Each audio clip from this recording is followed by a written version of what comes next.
Bonjour tout le monde, bienvenue à Ouvre ton jeu, le podcast. Toujours un plaisir de vous retrouver. Puis là, je veux vous raconter une petite histoire parce que il y a quelque temps, j'étais à l'auberge Saint-Gabriel sur la terrasse pour la fête d'une amie et tout à coup, il y a quelqu'un qui me cogne sur l'épaule. Elle s'appelle Geneviève. Elle dit « Salut! » Elle dit « Quel hasard de te retrouver! » Puis elle avait un sac, elle ouvre son sac, elle ouvre le sac et elle avait les deux jeux, le jeu rouge et le jeu vert d'Ouvre ton jeu. Parce qu'elle dit, c'est la fête d'une collègue de travail, puis nous, c'est ça qu'on fait quand on se réunit entre collègues. On joue à Ouvre ton jeu et ce soir, on lui fait le sien. Puis elle dit, ça te tente-tu de venir lui poser une question comme t'es là? Ben, je dis, certainement. Et là, elles m'ont appris quelque chose, les filles. Ben, il n'y avait pas juste des filles, mais c'est deux filles qui m'en ont parlé. Donc, elles prennent le jeu rouge, les questions vertes et jaunes. Il y a des questions dating, il y a des questions couple, puis de l'autre, il y a deux questions par carte, une question couple puis une question dating. Et les questions dating, c'est pour connaître plus l'autre, pour savoir qui il est, qui elle est, et savoir plus de détails sur sa vie, mais sans rentrer nécessairement dans l'intimité de la personne. Puis elles m'ont dit, mais pour les collègues de travail, c'est génial, ces questions-là. Donc, je voulais vous le proposer parce qu'effectivement, j'ai joué avec celle qui était fêtée, elle s'appelait Josiane, et j'ai joué avec elle avec les questions pour le dating, et ça s'est avéré extraordinaire, vraiment. Donc, si vous avez le jeu rouge, n'hésitez pas à le faire de cette façon-là. Ça change la donne, c'est des nouvelles questions très, très intéressantes. Et je souhaite encore bonne fête à Josiane. C'est le fun de rencontrer des gens, puis c'est pas la première fois que ça m'arrive, mais la première fois qu'ils ont les deux jeux et qu'ils s'en vont faire ça directement dans un restaurant. Et j'ai envie de vous lire deux commentaires qu'on a reçus. Marie-Josée nous écrit par rapport à Ariane Moffat, elle dit « Il me semble avoir toujours su que cette femme serait simple, vraie, unique en écoutant les paroles de ses chansons. Quel beau rendez-vous avec l'humaine authentique. Maman, wow! Je suis ravie. Merci Marie-Claude. Merci à vous deux pour l'ouverture, l'honnêteté. Comme on dit, oser parler des vraies affaires. » Merci beaucoup Marie-Josée. Claire commente l'épisode de Josée Lavigueur. Quelle intéressante entrevue avec Josée. J'ai apprécié la discussion sur le corps dont on rêve et notre réalité. Ça fait plusieurs fois que vous avez abordé le sujet et j'en déduis qu'il est important d'aimer son corps, car c'est ce corps qui nous a été donné par la nature pour nous accompagner tout au long de notre vie. Je remarque que plus les gens s'en accommodent, plus ils sont beaux. Merci pour ces réflexions si essentielles. Effectivement, oui, on parle souvent du corps, mais parce qu'il y a des questions comme par exemple, quand je me regarde dans le miroir, qu'est-ce que je vois? Ça nous amène, ou quel est ton plus grand complexe? Ça nous amène à parler souvent du corps. Et comme on l'habite toute notre vie, je pense que c'est normal qu'à certains moments de notre vie, des fois, on sait plus, il y a des choses qui sont plus difficiles à accepter, mais il faut finir par faire la paix avec son corps parce qu'effectivement, comme Claire nous le dit, c'est lui qui nous permet de se déplacer, c'est lui qui nous permet d'exister, ce corps-là. Alors, puis quand ça va pas, on dit hey, j'aurais dû l'apprécier davantage quand j'allais mieux. Alors, évidemment, j'ai des partenaires, parce que vous savez, il y a trois façons, en fait, de regarder Ouvre ton jeu sur la plateforme Marie Club, qui est d'ailleurs partenaire du podcast. Puis, si vous voulez aller explorer, si vous voulez vous abonner, vous avez 10% de rabais avec, vous allez sur marieclaude.com, il y a le Marie Club, si vous prenez l'abonnement annuel, avec le code, en fait, c'est 15% de rabais. C'est vrai, on vient d'augmenter. On est passé de 10 à 15% de rabais sur l'abonnement annuel. Vous vous rendez à marieclaude.com, abonnement annuel, code promotionnel, Club 15. Vous aurez 15% de rabais, mais tout ça pour dire qu'il y a beaucoup, beaucoup d'ateliers, beaucoup de choses qui se passent. C'est une communauté, il y a des causeries. On a un événement en présentiel qui s'en vient le 27 septembre prochain à Saint-Hyacinthe. Et il y a les Ouvre ton jeu qui arrivent une semaine à l'avance, sans publicité. Et c'est la même chose sur Patreon, qui est vraiment une plateforme où nous, on a notre niche et il y a différents niveaux de Ouvre ton jeu. Et il y a une question dans le Ouvre ton jeu qui est pour les abonnés Patreon. Et donc, c'est une façon, vous avez aussi une semaine à l'avance les Ouvre ton jeu et sans publicité. Sinon, la troisième façon, c'est là que c'est gratuit sur toutes les plateformes. Il y a de la publicité pour vous permettre justement de vous l'offrir gratuitement, mais c'est sur toutes les plateformes. Et si vous allez par exemple sur YouTube, tous les épisodes sont disponibles. Donc, c'est facile d'en rattraper, d'en revoir. C'est pas comme à la télé. On les enlève jamais, ça reste là. Donc, c'est la façon de regarder. Et donc, merci à mes partenaires parce que comme ça, c'est toujours gratuit pour ceux et celles qui le veulent de cette façon-là. Donc, Karine Jonca. Et Karine, si vous vous rendez sur son site Internet, vous pouvez avoir 15 % de rabais sur vos achats en ligne avec le code promo Ouvre ton jeu 15. Et Ross et compagnie, même chose, vous offre 15 % de rabais si vous allez sur leur site Internet et vous faites des achats en ligne. Leur code promo est Rose 15.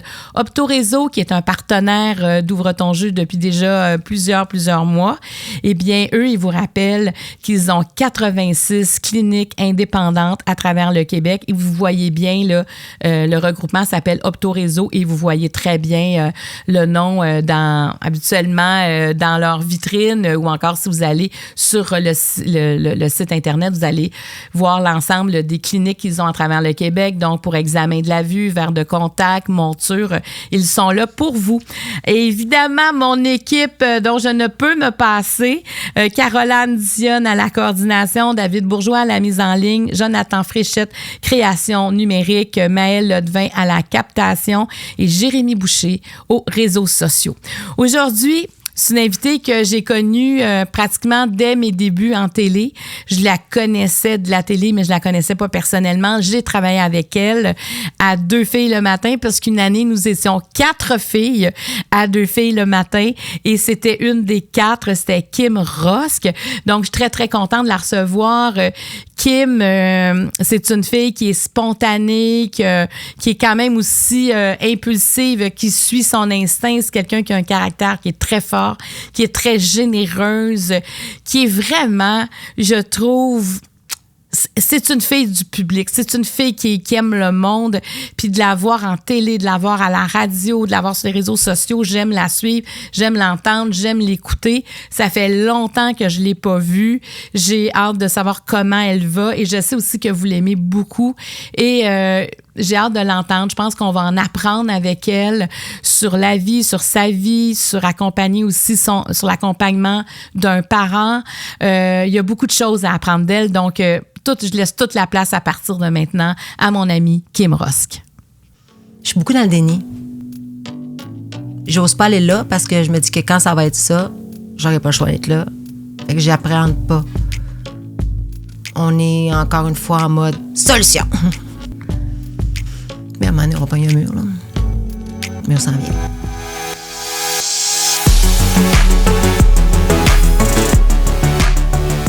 Ouvre ton jeu est présenté par Karine Jonca, la référence en matière de soins pour la peau, disponible dans près de 1000 pharmacies au Québec, et par le Marie Club, qui est un espace consacré au mieux-être où on y retrouve plus d'une centaine de classes de maîtres dirigées par des experts, disponibles sur marieclaude.com. Les jeux de table Ouvre ton jeu original et l'édition couple sont disponibles partout au Québec et sur randolph.ca. Je vous en ai parlé en introduction. C'est une fille pour qui j'ai un grand, grand respect. Je pense que c'est comme un soleil à quelque part dans l'univers artistique du Québec. On a connu son père, Patrick Zabé. Moi, je me souviens de Agadou, qui a toujours fait partie comme de ma vie. Quand Kim est arrivée dans Love Story, j'avais l'impression de la connaître parce que c'était la fille de Patrick. Et finalement, quand je l'ai connue, j'ai oublié quand même son père parce qu'elle prend toute la place quand elle est là. Elle est entière. Bienvenue, Kim Rosk. Ah, Marie-Claude, merci. C'est vrai, t'es entière, t'es intense. Écoute, ça fait longtemps qu'on s'est connus dans le fond. Oui. Ça fait 15 ans. 15 ans? On a travaillé ensemble, ben effectivement. Oui. On s'est trouvés un peu à travers ce projet-là, qui était 2 filles le matin, parce qu'on était les 2 petites rebelles, je pense, de ce show-là. Oui, jusqu'à ce que tu reprennes le lead. Nous étions 4 à 2 filles le matin, on va se le rappeler. C'était 4 filles le matin. Mais bref, toute une expérience. Mais je pense que ce qui a été le plus positif dans ce contrat-là, c'était toi. Ah, c'est ta rencontre. Ah, mais c'est vrai qu'on a cliqué. Oui, vraiment. Je pense que c'est vrai. Tu le dis, le côté rebelle où nous, on remet en question les affaires. Oui. on challenge les choses. On ose dire les choses, en fait, qui parfois peuvent déplaire dans des milieux souvent où tout est dirigé, orchestré, planifié, faut pas trop déranger. Et on est arrivés, nous autres, avec un peu j'allais dire nos bottines. Mais moi, en fait, ce que j'ai vu de toi, j'ai appris de toi. J'ai appris de toi parce que, étant comme ça, de base, c'est facile de pouvoir me faire taire en début de carrière.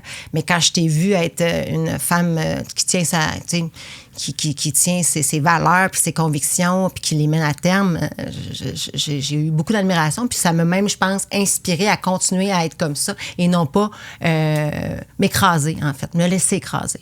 Oui, parce que, tu sais, se laisser écraser, c'est qu'on n'est plus soi-même. Et voilà. Tu sais, on retient... Tu sais, la valeur qu'on a, c'est de se connaître puis d'être capable d'être soi-même partout. Exact. Des fois, il y a des nuances, mais on est toujours la même personne. Mais je trouve que souvent, quand on nous impose des fois de camoufler des choses, puis en même temps, on nous demande d'être authentique. 100%. Ça marche pas. Ça marche pas. Non. Puis, tu sais, c'est ce que tu viens de dire. On est authentique. Je pense que c'est pour ça qu'on se rejoint comme ça et on peut pas être fausse. Ça ne fit pas. Si on me demande d'embarquer dans un projet qui ne me convient pas ou on me demande de me changer ou de répondre à des nouvelles demandes pour faire, je sais pas, de me teindre les cheveux ou de m'habiller de telle façon ou de faire attention à comment je parle, t'es aussi bien d'engager quelqu'un d'autre parce que ça va sonner faux. Puis moi, de toute façon, c'est pas ce que j'ai envie d'avoir comme image, de toute façon. Je suis qui je suis, puis c'est trop de pression là, de jouer un rôle. Je suis pas actrice, bien que j'aimerais ça peut-être un jour, mais ça sera dans un cadre de film et non pas dans un cadre c'est drôle que jouer tu dises ça, parce que quand comédie. je préparais le jeu, je me disais ça, j'étais là, t'as jamais joué dans rien. Ben, t'as-tu joué dans quelque chose? J'ai fait beaucoup de théâtre étant plus jeune. Ouais. Les 8 femmes de Robert Thomas, j'ai fait Les héros de mon enfance. Tu sais, j'en ai fait. Le dernier projet que j'ai fait des capsules sur le TDAH, une quarantaine de capsules. Oui, où là, tu jouais. Où je jouais mon propre rôle. Ouais. Mais c'était quand même joué, là, mais c'était le fun. Et j'ai fait un gros projet d'une série web qui s'appelait Hors d'onde. Et c'était, écoute, avec un casting d'acteurs hallucinant, Anne-Élisabeth Bossé. Entre autres, il y avait Marc Labrèche qui faisait des caméos. Tu sais, il y a eu plein de monde, puis j'étais comme le personnage principal. J'incarnais une productrice de télé-réalité un peu crazy, avec des gens qui travaillaient pour moi, puis... Écoute, c'était tellement un stress parce que j'avais jamais fait ça de cette façon-là, que ce soit une série web ou une série télé, à la limite. Mais c'est la même affaire. C'est la même affaire quand tu tournes. Mais oui. Il y a moins d'effectifs, j'imagine. Moins de budget aussi. Mais quand même, Daniel Thomas était là, c'est parce que je cherche les acteurs en te parlant. Là. Puis je les honore tous. Là, mais tous des grands acteurs. Là, tu comprends? Okay, c'est beau là, qui est débarqué là-dedans. Puis qu'est-ce que ça t'a fait, ça? T'as-tu pogné à piqûre? J'ai adoré. J'ai eu la chienne. Parce que moi, là, je dis oui souvent à des projets qui me sortent de ma zone de confort. Moi, mon plus grand bonheur dans la vie, c'est quand j'ai l'appel. Quand on te veut, tu ferais-tu faire le casting? Puis souvent, là, je touche du bois. Quand je fais des auditions, je les ai. C'est jamais arrivé que je les ai pas eues.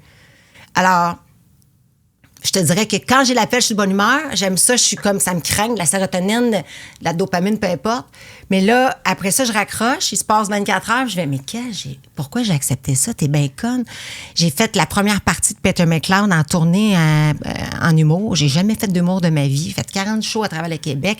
Je voulais mourir à chaque soir. Et cette série-là dont j'ai fait, quand j'ai vu le casting, puis aussi les textes à apprendre. Tu sais, moi, j'ai un TDAH, là, j'ai une mémoire à court terme épouvantable. Mais je l'ai fait. J'étais contente de l'avoir fait et j'ai adoré l'expérience.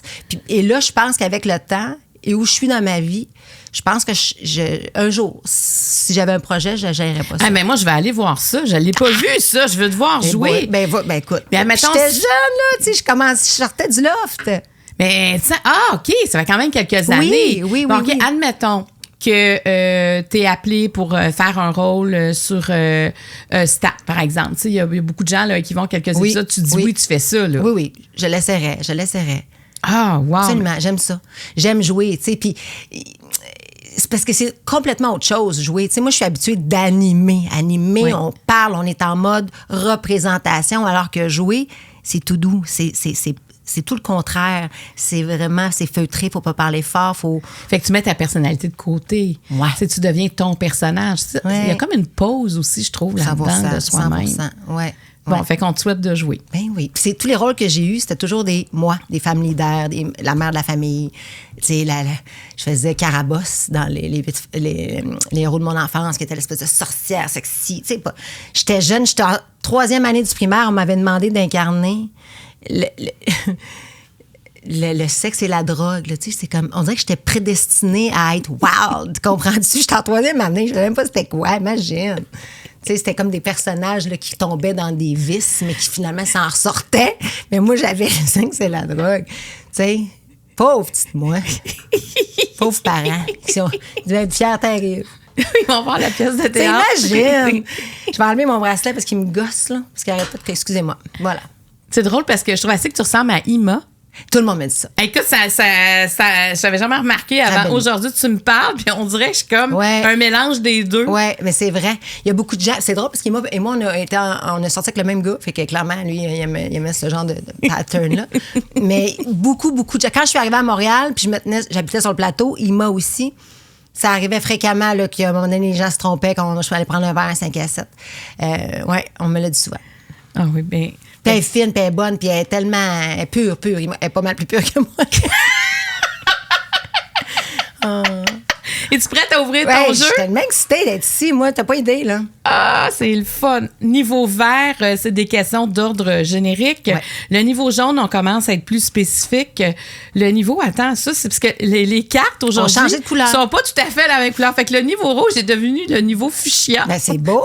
c'est beau. L'été. Ah, écoute, t'as des nouvelles couleurs. C'est un peu délavé. Alors, ton niveau rouge fuchsia, c'est des questions personnelles. On a la question pour le Patreon. C'est la question Spaceman. Ben, le Eros est resté rose, tu vois? Bon, le niveau rose, niveau Eros et compagnie. La question pour ton réseau, c'est toujours la dernière question. C'est une question toute douce qui finit bien cette rencontre-là. D'accord. Et ton Joker, si tu trouves que les sous-questions vont trop loin, tu n'as plus envie de répondre, tu le mets sur la table et je passe à un autre. D'accord. Donc, tu brasses sur la table les questions vertes et tu vas m'en donner 5. Tu vas en choisir une à laquelle tu devras répondre et je vais en choisir une. Et 5. Et voilà. T'en as-tu 5, mais t'en as 4. Et voilà. Alors maintenant, c'est le niveau sarcelle. Le niveau sarcelle. Oui, juste pour toi.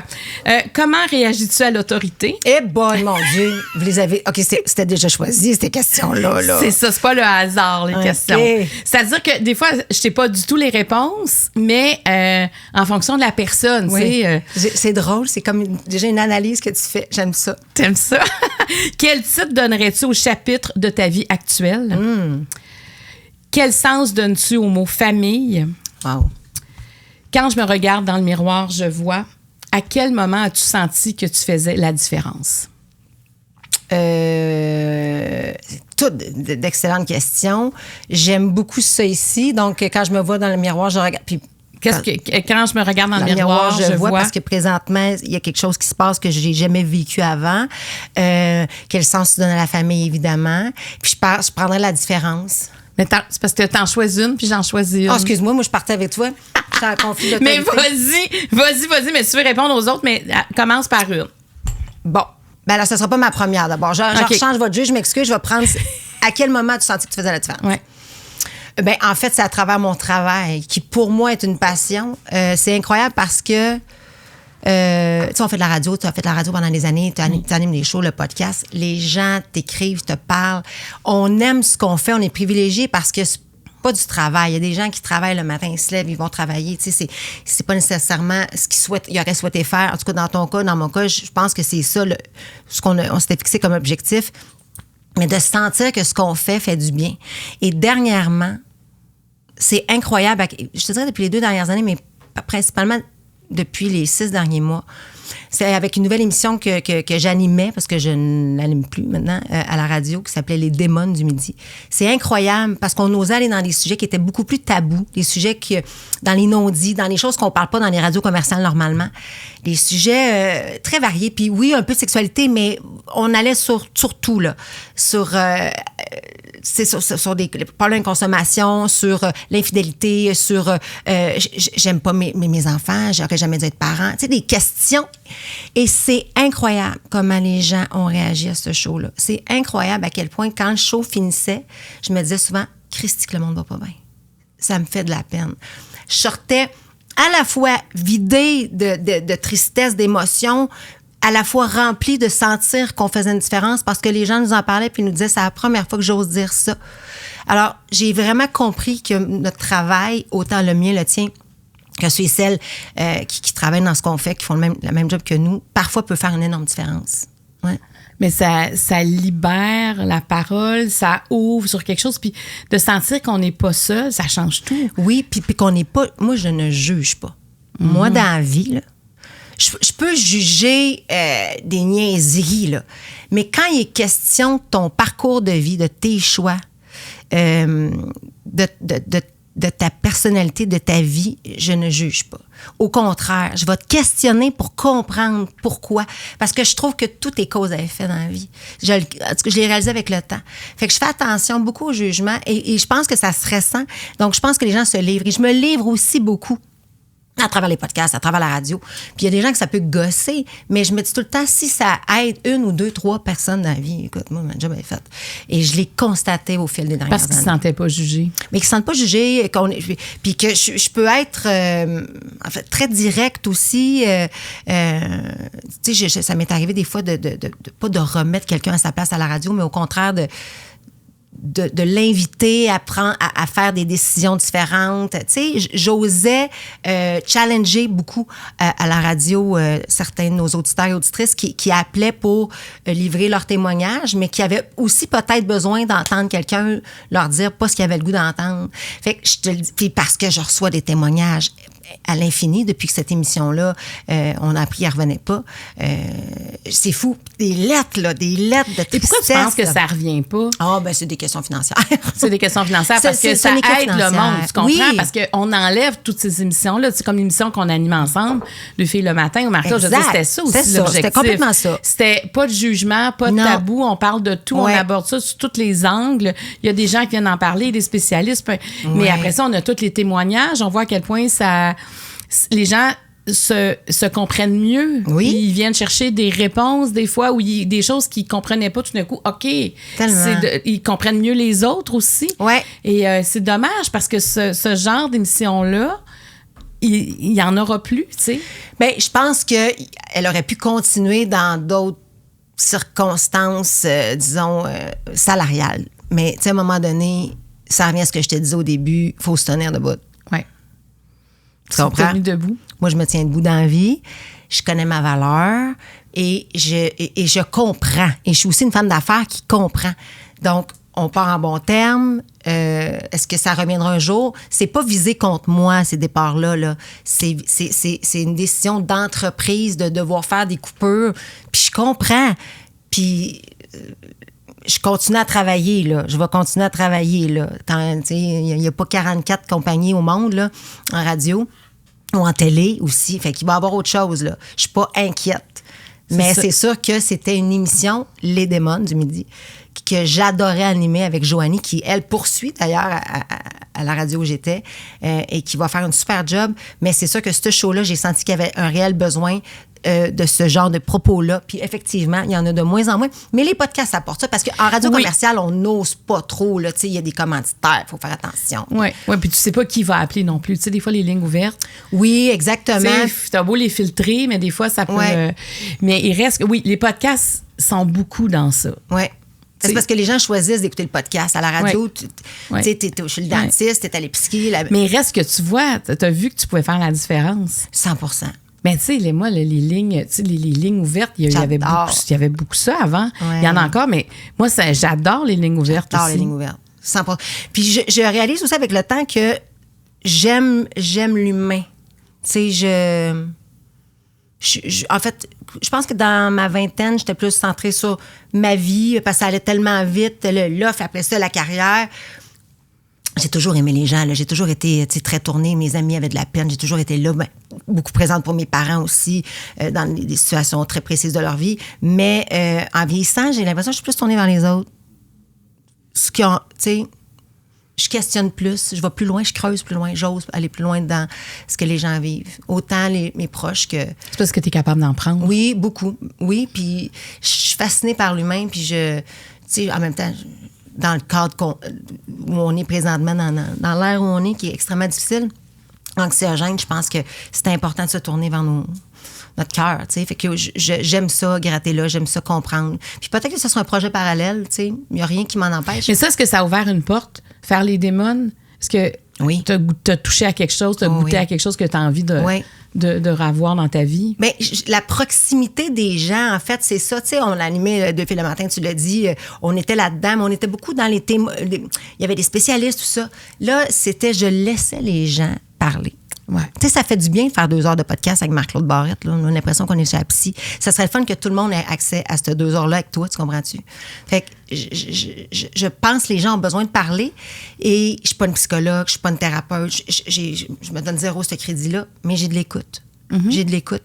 Puis le fait aussi que j'ai ce background-là d'entrevue, j'écoute, puis je suis capable de te relancer. Puis des fois, tu vas prendre une porte, puis tu vas vouloir la fermer. Je vais peut-être pousser un petit peu, puis tu vas peut-être... Tu sais, il y a des fois où je sens qu'il y a des gens qui ont libéré des affaires. Fait que j'ai beaucoup aimé ce projet-là. C'est beau de t'entendre. Voilà. On va te revoir dans quelque chose qui va te ressembler. Oui, puis ça en prend. Tu sais, ça en prend des projets comme ça. Ça va ça. Alors, je vais choisir la question que tu aurais voulu aussi répondre. OK, je m'excuse. Moi, j'ai complètement fucké. Tu t'excuses pas. Non, mais il y en a qui veulent toutes répondre. Ça dépend. Quand il y en a qui sont plus réticents. Ouais. Quand je me regarde dans le miroir, je vois. Je me vois vieillir. Tu vas me dire que c'est la réponse facile, mais c'est pas vieillir physiquement. C'est vieillir... c'est comme si j'étais... Là, je vais vous faire une espèce de métaphore, là, mais tu sais, c'est comme un arbre. Là, j'ai l'impression que mon bois est en train de se solidifier, est en train de... Je parle pas du feuillage. Là, les racines. Vraiment les racines, le tronc.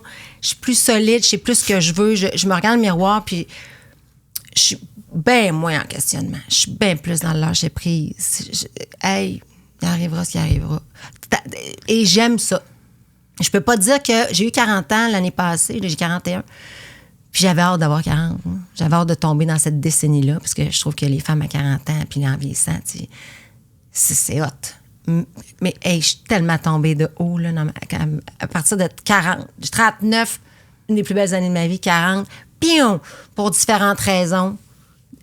Ça a été plus difficile pour moi personnellement, puis j'étais comme pas sur mon X. Puis je cherchais mon énergie, je cherchais ma vitalité. Et là, je l'ai retrouvée là, depuis 1 an. Là. Ça me fait du bien. C'est comme si j'ai compris qu'est-ce qui est pas bon pour moi, qu'est-ce qui est bon pour moi, qu'est-ce qui me tire du jus, à nommer les choses davantage, alors que je les ai toujours nommées, mais des fois, je les nommais pas nécessairement toujours pour moi. Là, je nomme, puis j'accepte de tasser ce qu'il faut que je tasse, puis de garder ce qu'il faut que je garde. Il y a du courage. Ouais. Ça prend du courage, ça. Oui, c'est ça. Fait que puis j'aime la maman. J'aime la mère cool. Je suis une mère cool, tu sais, puis encadrée aussi, mais j'aime me regarder dans le miroir avec ma fille. C'est l'image que je préfère. Des fois, je fais les cheveux le matin, tu sais, puis on se brosse les dents, puis je me brosse les dents en haut d'elle, me tombe. Hey, que j'aime, je savoure, je remercie, gratitude fois 1000. Ah, puis j'aimerais ça des fois que le temps arrête, parce que je voudrais, tu sais, comme pas que ça arrête ces moments-là, alors qu'ils doivent évoluer aussi, puis elle aussi doit vivre sa vie, mais oh mon Dieu, c'est fou. J'aime beaucoup ce rôle-là. C'est un cadeau du ciel. Mais la quarantaine, c'est ça qui a fait que... Si tu dis des événements, mais c'est-tu l'événement principal, c'était avoir 40 ans, puis dire qu'est-ce que je fais du reste de ma vie, puis oui. je tasse ce que je veux plus. 100%. Puis je réalise que, tu sais, moi, je le vis ça, mais mon entourage, qui a pratiquement le même âge que moi, c'est tout ça, là. Puis on est comme... C'est pas arrivé en même temps. Il y en a qui sont un petit peu plus tard, d'autres un petit peu plus tôt. Mais, donc, nos discussions tournent beaucoup autour de ça depuis peut-être 3-4 ans, là, tu sais, parce qu'il y en a une... Mais je sais pas si c'est pas une crise de la quarantaine, mais je pense que tu l'exprimes. C'est une période de transition. Ouais. OK, là, j'ai ma fille dans la trentaine, j'ai une carrière que je t'établis. What's next? C'est quoi? Les parents vieillissent. Il y a certains parents qui meurent, malheureusement, la famille qui... Mais qu'est-ce que je fais du reste de ma vie, tu sais? Je suis beaucoup là-dedans. Et je réalise qu'il y a bien des affaires que j'ai plus envie de mettre de l'énergie, perdre du temps, des futilités, des discussions, que je sais où ça mène nulle part. Il y a une phrase que j'ai écrite quand je suis allée faire « Sortez-moi d'ici ». Parce que moi, je battrippais de partir à « Sortez-moi d'ici », pas pour les serpents, pas pour tout le reste. Je battrippais à cause que je me séparais de ma fille pour la première fois aussi longtemps sans lui parler. Faut que les gens comprennent, là. Tu sais, je suis déjà en voyage, puis on se fait estamer, mais là, t'as pas de contact. Non, puis c'était pas... Parce que moi, je suis capable de partir. Mais c'est comment elle va réagir. C'était à ça que je pensais. La culpabilité. Bon. Bref, fait que j'ai écrit un livre à tous les jours, durant, parce que t'es comme là 3 jours avant, puis j'ai écrit, ça me vidait la tête. Et puis je parlais de moi à travers tout ça, puis j'ai dit, tu sais, c'est comme j'ai toujours été un papillon, moi. J'ai toujours volé, déployé mes ailes vers, tu sais... Là, j'ai envie de redevenir une chenille. J'ai envie que être ça grounded, soit... être au sol. Ouais, de ramper doucement, d'être dans le sol. C'est comme un chrysalide inversé. Là. C'est comme une période de métamorphose différente. Moi, là, j'ai eu du fun dans la vie. Là. J'ai vécu plein de belles affaires. Mais parce que tu choisis d'avoir du fun dans la vie. Mais c'est comme si là, j'ai envie de nature, j'ai envie de silence, j'ai envie que ça soit simple. J'ai pas envie de me casser, j'ai pas envie de me faire chier, c'est pas bien. Est-ce que tu t'es fait chier beaucoup? Ben quand même, j'étais une... Tu sais, tantôt, là, il y a une carte, c'est comment réagir à l'autorité. Oui. Moi, j'étais en opposition, j'ai un trouble d'opposition avec mon TDAH majeur. Moi, j'étais tout le temps en opposition, tu sais. Puis ma maman aussi est en opposition, fait que j'étais une grande défendresse. Tu sais, je défends. Tout le temps en train de défendre. Je me mêle pas de mon père. Il me dit, mêle-toi de tes affaires. Arrête de t'impliquer dans les affaires des autres. Gère-toi. Gère ta fougère. Puis avec le temps, parce que c'était très impliquant émotivement de gérer les autres. Tu sais, de gérer toi. Mais là, on dirait que j'avais besoin d'aider les gens. Puis des fois, d'aller jusqu'à en cours, là, tu sais, puis les avocats. Puis pas pour moi, pour d'autres personnes. Je prenais les dossiers, là. J'aimais ça, là. Parce que tu sentais utile. Oui, beaucoup, mais j'aimais ça. C'est comme si... oui, c'est vrai que tu aurais pu être avocate. J'aurais adoré être avocate. Je pense que j'aurais été bonne. Donc, puis tout le temps, dans de la protection, tu sais, puis des fois dans une compréhension que d'autres n'ont pas, puis dans une... Mais quand tu n'es pas impliqué en droit, c'est le fun. C'est plus facile que quand tu es émotivement impliqué, là. Ceci étant dit, c'est ça. Fait qu'avec l'autorité, ça a tout le temps été plus difficile. Mais écoute, j'ai plus envie de me battre, en fait. T'as envie de déposer tes gants de boxe, là. Hey, c'est exactement ça que j'ai dit. Ouais, je droppe les gants. Ouais, c'est assez. J'ai assez donné. Je vais, tu sais, s'il y a une situation qui arrive ou peu Mais parce importe. que, est-ce que tu as eu peur de tomber comme épuisée de ça? Est-ce que ça t'a comme ça tire du jus. Usé? Ben oui, à travers le oui, puis c'est parce que tu finis toujours par, même si t'es pas 100% impliqué dans la situation où tu fais juste comme aider, tu finis toujours par manger un coup de poing à une gauche, une droite. Puis avec le temps, à un moment donné, ça a laissé des cicatrices qui ne m'appartiennent pas. Tu sais, ça m'appartient pas. Ouais. C'est comme si je prenais beaucoup la douleur des autres, la vie des autres. Tu sais, ça va encore dans l'humain que je creuse, tu sais, pour essayer de comprendre. Des fois, hey, mais je vais te trouver une solution. Moi, tu sais... Tu te mets vite la face au vent. Ouais. On va régler le problème. Ça va bien aller. Tu sais, je vais t'aider, je vais te supporter. Mais des fois, le support prend malheureusement toute la place parce que l'autre personne, elle voit que tu es un capitaine. Tu sais, moi, il n'y en a pas de problème dans la vie. Il n'y a que des solutions. Là. Mais à un moment donné, mais c'est parce que quand tu es un leader, un capitaine, une leader comme toi, ben tu fais la trail, tu sais. Ouais. Tu fais le chemin. Ouais, fait que ça m'épuise un peu. Parce que, tu sais, moi, la question que je pose toujours aux gens qui sont leaders, qui prend soin de toi? C'est ça. Est-ce que tu laisses les autres prendre soin de toi aussi? Oui, de plus en plus. C'est plus difficile. J'aime pas de devoir quelque chose aux gens. Mm-hmm. Je déteste ça, ce sentiment-là. J'aime pas attendre après les gens. Tu sais, mettons, moi, tu me dis, hey, je vais faire quelque chose pour toi. Parce que tu en as besoin. Cool. Là, j'apprends à accepter ça. Mais si ça prend 6 mois pour que tu me le fasses ou tu m'aides, oublie ça, là. Tu vas l'avoir fait. Tabarnache. Puis là, je sais que des fois, ça peut créer des malaises. Fait que là, je me sens mal parce que la personne était gentille. Mais fait que j'accepte l'aide, mais beaucoup plus que je l'acceptais. Mais c'est ça. Je reste quand même toujours un peu méfiante. Je veux pas que les gens pensent... J'ai peur que les gens pensent que je leur dois quelque chose en retour. Je sais pas. Puis toi, quand tu fais quelque chose pour les autres, est-ce qu'ils doivent quelque chose en retour? Pas en tout. Mais moi, je vais au restaurant, là, tu sais, je veux m'assurer que tout le monde est correct. Je take in charge. Tu sais, c'est vraiment dans ma personnalité. Je pense que il y a eu des transferts dans l'enfance, beaucoup mère-fille, fille-mère. Je suis devenue maman vite en étant adolescente. Tu comprends ce que je veux dire? Là? Alors, avec le temps, c'est sûr que je pense que ça, c'est resté en moi. Puis, je veux m'assurer que tout mon petit monde va bien autour de moi, que tout le monde est correct. Puis ma limite aussi, mon vase avant de me sentir pas bien, très creux, là. T'sais. T'en prends. Oh, oui. Hey, des fois, je m'en rends même pas compte, tu sais. Mais sauf que quand tu vas très creux, c'est plus long à remonter aussi. Aussi, bien, c'est ça que je réalise. C'est ça. Fait que c'est toutes des belles réalisations que la vie, le temps et le fait de vieillir m'apportent. Donc, quand je tu sais, je regarde des vidéos, des affaires quand j'étais plus jeune, puis c'était ce que tu m'as décrit comme ça au début, tu sais, un soleil, tu sais, très intense et énergique. Ouais. C'est moi, 100%. Mais j'ai tellement l'impression que je suis moins dans cette lumière-là, dans cette énergie-là très high, là, tu sais. Mais tu sais, pour le monde de l'extérieur qui te voit, t'as peut-être pas besoin de cette intensité-là pour qu'on voit quand même ça. Peut-être, t'as raison. Tu comprends? T'as pas besoin d'avoir le rétrogradeur au maximum. Ouais. Tu sais, déjà, naturellement, tu brilles déjà, tu comprends?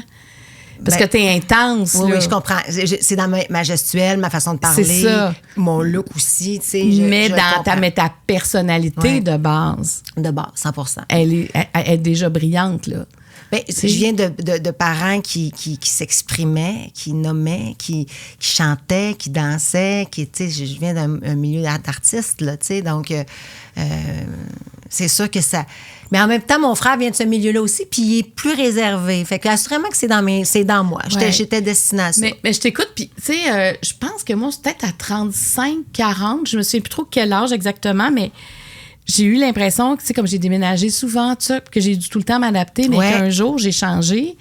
Et mes racines aériennes sont devenues des racines terriennes. Terriennes, oui. Et ça, on dirait que ça repose. Ben, parce que tu reposes sur le sol. T'es pas toujours en train de butiner, de te promener. Tu sais, les racines aériennes, c'est de l'adaptation. Je comprends tellement. Changement d'école, changement de maison, changement de réseau. Mais là, tu te déposes, tu le dis, puis ça fait du bien. Tu sais, moi, j'ai acheté une maison à l'époque avec le père de ma fille. On s'est séparés, tout ça. Moi, j'ai gardé la maison. Tu sais, je fais du jardinage. C'est ce que j'aime le plus dans la vie faire. Est-ce que tu savais ça avant? Non. Ben avant d'avoir un terrain, non. Tu sais, ça fait 6 ans que j'ai un immense terrain. J'aime ça. Je vais à la pépinière. J'ai du fun. Moi, je veux pas m'acheter du linge dans la vie. Je veux acheter des plantes. Je trippe. Tu comprends? Ça n'a pas rapport. Je m'achète des outils. Je m'achète des affaires. Je capote. C'est vraiment... Fait que c'est pour ça que je veux retourner à ça. Tu sais, je veux retourner dans ce... Je veux revenir à ça. Tu sais, je pense que... C'est allé vite, moi. Mon parcours est allé vite. À quel âge t'étais à Love Story? 22 ans. Puis ça a déboulé le lendemain. Ça. Je suis sortie du loft le dimanche, le lundi, je commençais à faire de la télé. Puis ça n'a jamais arrêté. Jamais. Et de la radio, ça n'a jamais arrêté. Puis je suis chanceuse, puis je suis contente, puis je suis reconnaissante. J'aime... C'est une magnifique carrière. Magnifique carrière. C'est ce que je voulais faire. J'étais toute petite. Je jouais à ça, tu comprends-tu? Vraiment. Mais est-ce qu'il pourrait y avoir d'autres choses? Oui. Puis pas parce que j'ai de la fin de contrat, parce que, tu comprends-tu, il y a une suite. Mais ça peut s'additionner. Mais ça peut s'additionner. Oui. Je vais être là tant que les gens veulent que je sois là. Mais je choisis mieux mes trucs. Tu sais, comme je vais prendre des projets qui me ressemblent davantage. Alors, puis tu sais, la radio, ça m'a toujours ressemblé parce qu'on est derrière un micro. On dit ce qu'on a envie de dire. T'es spontané. Tu es capable de prendre quelque chose au vol. Oui.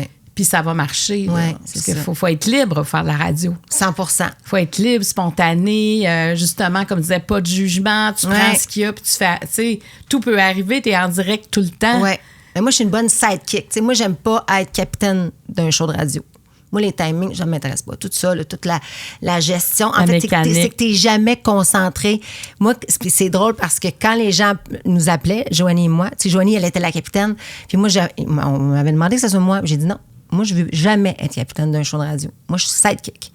Moi, je suis la co-animatrice. Quand les gens appellent, j'écoute à 100 Elle, à un moment donné, partir dans sa... Parce que là, elle se fait faire des signaux. Fait que je le vois qu'elle écoute plus, mais moi, je suis là. Je tiens là, tu sais. Puis des fois, on défonce, puis c'est de ma faute. Là, on défonce un timing, puis c'était de ma faute. Parce que... Non, j'ai une autre question. Tu sais, mais c'était le fun. C'était vraiment une belle émission. Puis bref, c'est ça. Pour revenir à ta question finale, j'aime ce que je vois présentement dans le miroir. En vieillissant, je trouve que, même si le fait de vieillir, puis la mort me fait peur de plus en plus, là, le fait de perdre le contrôle de son corps, puis c'est beaucoup relié avec ce que je vis présentement dans ma famille, mais je trouve que c'est un privilège de vieillir. Ouais. Est-ce que tu pensais dire ça? Mais j'étais pas là-dedans. Tu ne te posais pas ces questions-là? Non. C'est comme si c'est toutes des nouvelles questions qui arrivent depuis un bout. Des nouvelles perceptions. Des prises de conscience. Des prises de conscience. Tu sais, moi, la mort, je l'ai côtoyée, mais pas tant que ça. Je veux dire, mes grands-parents que j'aimais. Mais est-ce que tu penses que c'est un lien avec la maladie de ton père? Oui. Oui. Puis les oncles, les tantes, tu sais. Mon frère, l'autre fois, il me dit, j'ai 45 ans. Je dis, quoi? Puis moi, j'ai 41. Ça va de soi. On a toujours eu 4 ans de différence. Mais comment se fait-il que j'ai... Quoi? T'as 45... Comment... C'est comme si je comprends pas. Je comprends pas. Je vois les gens jeunes qui sont rendus ados, pas ados, mais plus vieux. Puis je trouve que ça va vite. Ça va vite. Puis on me l'a toujours dit, tu vois, mais que t'as une fille, ton enfant, ça déboule. Oui. Parce que là, t'es pas juste concentré sur toi, t'es concentré sur une autre personne, un individu que t'aimes, dans lequel tu mets tout ce que t'as à mettre, mais on dirait que par elle, je vois le temps passer. Puis je trouve ça tough. Fait que j'aime ça qu'arrête. Pour en profiter. Mais exactement. Oui, parce que le temps, il faut que tu donnes un sens. Mais c'est toutes des nouvelles réalisations. Tu sais, moi, le temps, je suis une hyperactive, hein? Moi, le temps, tout le temps allait vite. Je fais tout vite. Là, justement, je veux l'étirer. Fait que la seule façon pour moi de l'étirer, c'est de ralentir. Ah, c'est une belle réflexion, ça. J'ai pas le choix. Parce que le temps n'arrête pas. C'est le même temps pour toi, pour moi, que pour tout le monde. Ouais. Mais la seule façon que je peux vraiment l'embrasser, le saisir, c'est moi de me déposer. Puis Et quand tu joues dans la terre, tu le vis, ça. Ah oui. Ah mon Dieu, c'est le fun. C'est vraiment le fun. Mais tu dois même oublier le temps. Quasiment. Oui. Puis en même temps, puis à travers ça, tu vois les choses pousser, tu vois les choses prendre vie. Ah non, je te le dis, moi, il y a de quoi que le jardinage, là, c'est une... Je sais pas. Je comprends pas cette trip-là, mais j'aime ça. Ben, tu as trouvé une passion. Oui.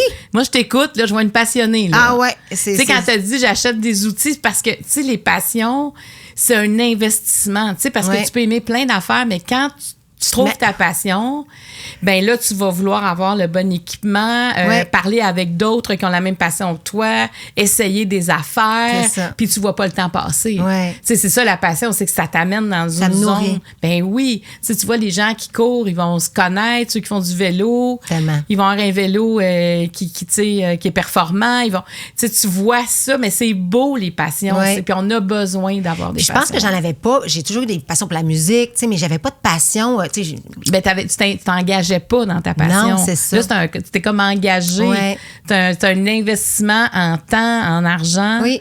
Puis tu vis quelque chose. Mais j'ai plein de petits trucs comme ça. Puis c'est drôle parce que tu as raison. Quand je prends conscience là, de quand tu dépenses pour t'équiper. Mais je prends pas assez le temps de le faire. Puis là, tu sais, mettons, je me suis tout équipée pour la musique DJ, mais tu sais, pas être DJ dans un bar, là. Pour moi, là, j'ai toujours aimé cet univers-là. Puis je suis équipée, là, comme un professionnel, là. Mais je prends pas le temps de le faire, comprends-tu? Je le fais une demi-heure, 1 heure, puis là, la vie que... Parce qu'il faut ben, quand même... Puis ça, t'aimes ça, faire ça? J'adore. Si t'as investi... Mais c'est ça que tu me fais prendre conscience. Ouais. Fait que là, je vais refaire ma liste, là. Puis de choses dans lesquelles j'ai investi, puis j'ai acheté l'équipement, puis ça va être ça. On va me remettre à... Ben, il y a un signe, en tout cas, que... Oui, c'est bon, ça. Parce que, tu sais, même, je pense qu'on travaille pas assez avec nos enfants à trouver une passion. Oui. Tu sais, c'est pas nos passions, c'est qu'est-ce qui l'allume, puis après ça, parce que quand tu as une passion, tu t'ennuies jamais dans la vie.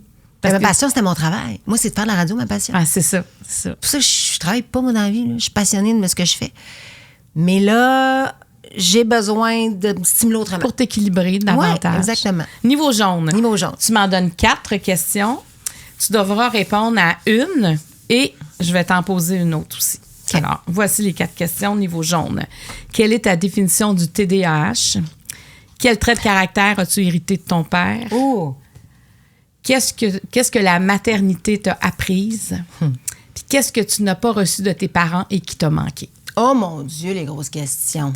Si on avance, là.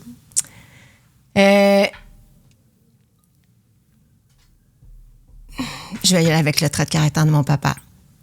Je pourrais pas toutes les choisir, en fait, mais celle-là, principalement dans cette période-ci de ma vie, je vois le mot père, puis j'ai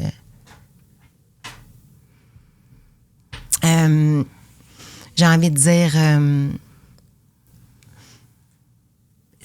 en fait, son courage, sa ténacité, mon père, c'est tellement quelqu'un, c'est un fonceur, mais c'est un fonceur dans les projets. C'est un TDAH, mon père. Mon père, il n'a jamais de diagnostic, là. Mais c'est un TDAH. Je pourrais mettre ma main au feu, là. Il a un cerveau qui va à une vitesse pas possible. Et d'ailleurs, dans sa maladie, qui est le Parkinson, le corps est mort ou meurt tranquillement, mais le cerveau reste. Donc, c'est difficile parce que pour quelqu'un qui aura encore 1000 projets, là, lui, là. Des fois, il pouvait nous dire dernièrement quelque chose, puis on se disait, mais comment on n'a pas pensé à ça, nous autres? Comme, il était allumé. Donc, à travers sa rapidité d'exécution, sa rapidité de prendre des décisions puis d'agir, je me suis découvert, j'ai hérité de tout ça parce que, go, on le fait. On a un appel, on dit oui, on embarque, tu sais. Puis la discipline aussi. Mon père est un homme extrêmement discipliné. J'en ai moins que lui, mais j'apprends à travers ça. C'est un trait que j'aimerais travailler. Est-ce que tu penses qu'il était autant jeune, discipliné, ou c'est avec le temps que c'est arrivé? Peut-être avec le temps, mais il est beaucoup plus... Mon père, il suit beaucoup plus les règles que moi. OK. Moi, je tiens ça de ma mère. C'est fascinant, les parents dans la vie et l'éducation. Oui, il y a la génétique, mais il y a comment ils nous élèvent, puis comment il y a leur personnalité. L'acquis, là, c'est ce qu'ils vont ça, là, ça me fascine, là, parce que... Ah oui, je trouve ça beau. Mais c'est ça. Donc, les traits de caractère de mon père, c'est un... Puis la maladie a fait, malgré que c'est très douloureux pour une famille et pour lui d'apprendre qu'on a ce genre de maladie-là, ça nous a beaucoup rapprochés avec le temps. Il a une très grande sensibilité et une émotivité. Il la cache, plus que moi, mais c'est un grand sensible, puis vraiment ça, on a ça en commun. Puis le côté affaires. Mon père est la bosse des affaires depuis qu'il est haut de même. Puis ça, moi, ça, je l'ai aussi. Je suis plus affaire qu'artiste, moi, dans la vie. Tu sais, on dirait que pour moi, c'est plus inné chez moi de toujours des projets. Toujours, OK, comment... Puis pas nécessairement pour faire de l'argent, tu comprends-tu? C'est plus... arriver les affaires. Tu vois les opportunités. Ah, ouais. Non, puis on trouve les solutions. Mon père, c'est un gars de solutions. Ça, vraiment, là... alors, voilà. Puis sa femme aussi, là, sont comme... les autres sont ensemble. Ça fait combien de temps qu'ils sont ensemble? 38 ans. Je les aime, là. Est-ce que tu l'as toujours aimée comme belle-mère? Ça a-tu été difficile au début? Ou... Zéro. Parce qu'elle était tout petite, dans le fond. Tu avais 3 ans. Elle était là. Mais je la connaissais même d'avant parce qu'elle travaillait avec mon père à l'époque. Ah non, mais je l'aime, Mona. Mona, là, c'est une power woman dans tout. Nommer une sphère dans la vie, là, peu importe, là. Elle, c'est une athlète. Elle était jeune, c'était une athlète. Elle est allée étudier en médecine, elle est allée étudier après ça en mode. Tu y mets quelque chose, elle va te faire une table. Tu veux une table, elle va te faire une table. Je comprends pas, cette femme-là, comment elle a autant de skills. Ça me fascine. Brillante. Elle est vraiment fascinante. Elle est fascinante. Puis elle était bonne pour nous aussi, tu sais. Elle était bonne parce que mon père, ils travaillaient ensemble, mais c'était quand même elle, quand on était chez mon père, qui s'occupait de nous dans le quotidien. Ton frère et toi, vous étiez jeunes, genre 3 et 7 ans, là? Oui, ben c'est ça, 3 et 7 ans. 4 ans et 8 ans. OK, 4 ans et 8 ans. Puis, tu sais, très, très... eux autres, ils étaient 24/7 ensemble, ils le sont encore d'ailleurs. Mais c'était plus facile pour moi d'avoir des conversations pour accéder à mon père. Puis elle n'avait pas d'enfant? Non. Donc, c'est quelque chose, parce que, tu sais, on parle souvent des belles-mères. Des fois, c'est pas facile, là, d'acclimater tout le monde ensemble. Ouais. Et elle a su faire ça. Ah oui, oui. Puis, tu sais, ma mère, puis Mona sont super proches aujourd'hui. Ma mère, elle vient aider Mona souvent. Mais ma mère, c'est une c'est un grand cœur, là. Elle a été blessée, elle a vécu ces choses, mais on avance, puis quand on avance, on s'aime, tu comprends-tu? On repart sur des nouvelles bases. Puis ça, ma mère, elle s'est relevée souvent, puis elle est bonne, là. Mais c'est ça. Fait qu'aujourd'hui, tout le monde s'entend super bien, heureusement, tu sais, parce que c'est plate aussi pour les enfants. Mais, ouais, j'ai 3 parents, moi, dans la vie. Puis chacun d'entre eux m'apporte quelque chose. C'est vraiment... j'ai le côté très émotionnel, relationnel, émotif, non-jugement dont je parlais de ma maman. Ma mère, c'est une human. Très proche de ses émotions, très réactionnaire. Très moins, en fait, là. Mais, puis mon père, ben c'est ça. C'était plutôt le cadre. Mais avec le temps, le cadre ramollit un peu. Puis de toute façon, j'étais une adulte. Tu sais, je vais toujours rester ta fille, mais tu peux plus m'élever, là, tu sais. Je peux prendre tes conseils, mais il y a des limites à ce que. Puis je pense qu'en vieillissant et avec la maladie, sa vulnérabilité, parce que mon père, ça gaulait tellement, là. Il allait tellement vite. Je le voyais arriver dans les centres d'achat, là, il marchait avec ses lunettes fumées, là. Puis là, il venait changer la boutique avec Mona, là. Il venait changer le magasin de place, puis là, il était essoufflant, il marchait vite.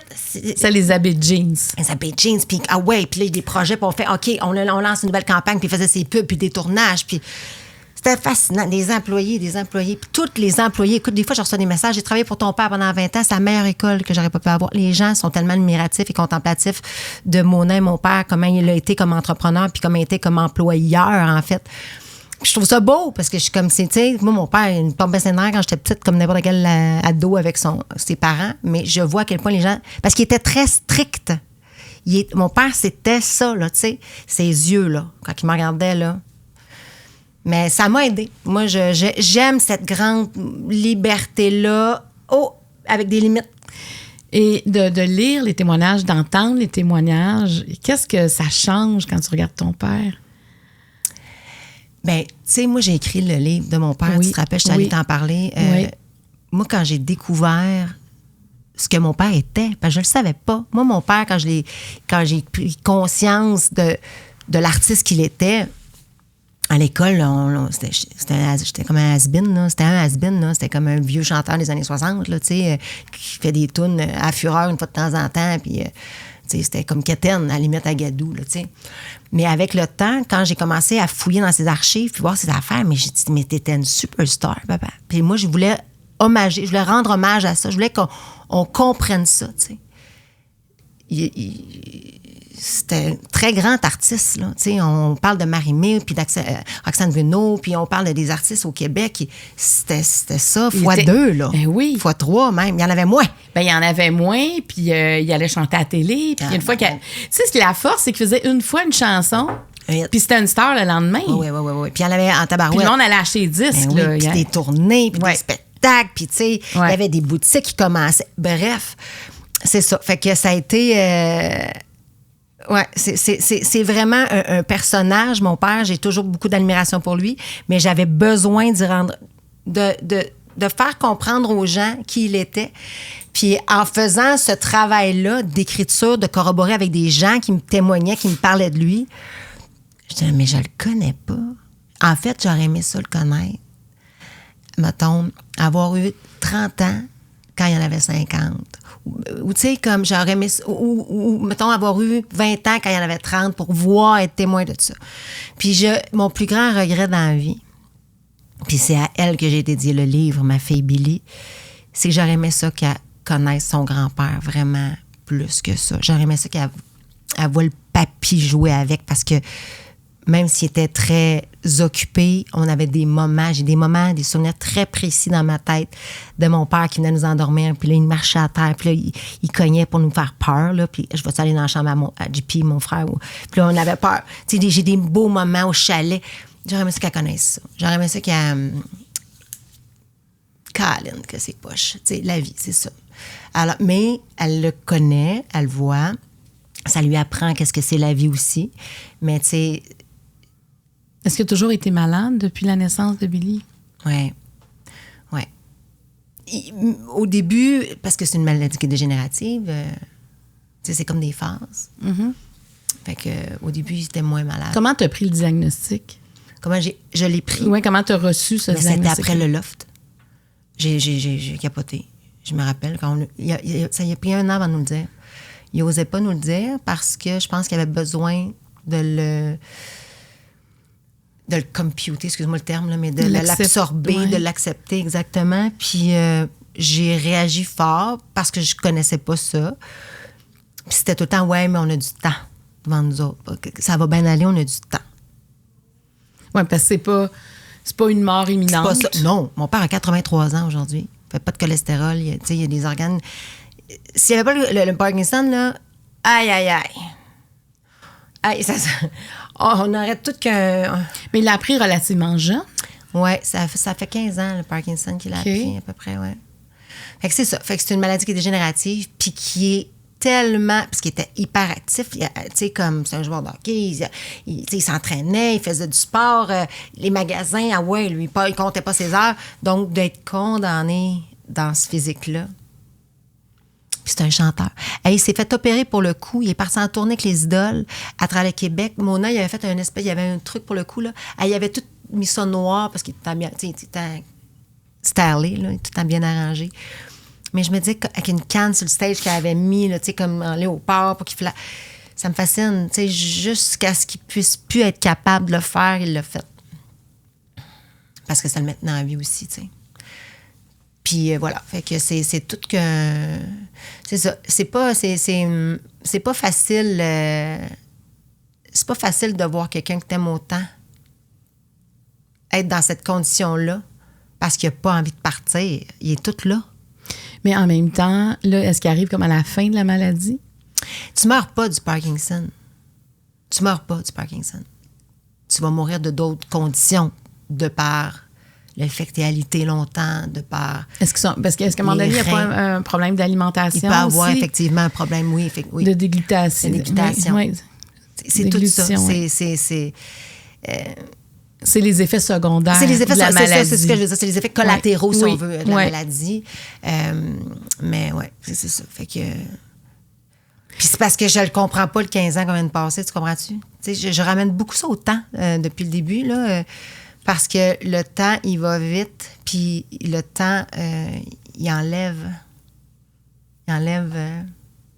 ce que t'aimes. Parce que tu l'as vu à travers ces années-là, son corps a diminué la capacité corporelle tout le temps. Là. Oui, effectivement. Et ça, c'est ça aussi c'est ton père, là. Bien, c'est sa mobilité, c'est le moteur, c'est sa drive. En fait, c'est carrément ce qu'il est. C'est plein d'œil de ses passions de la pêche.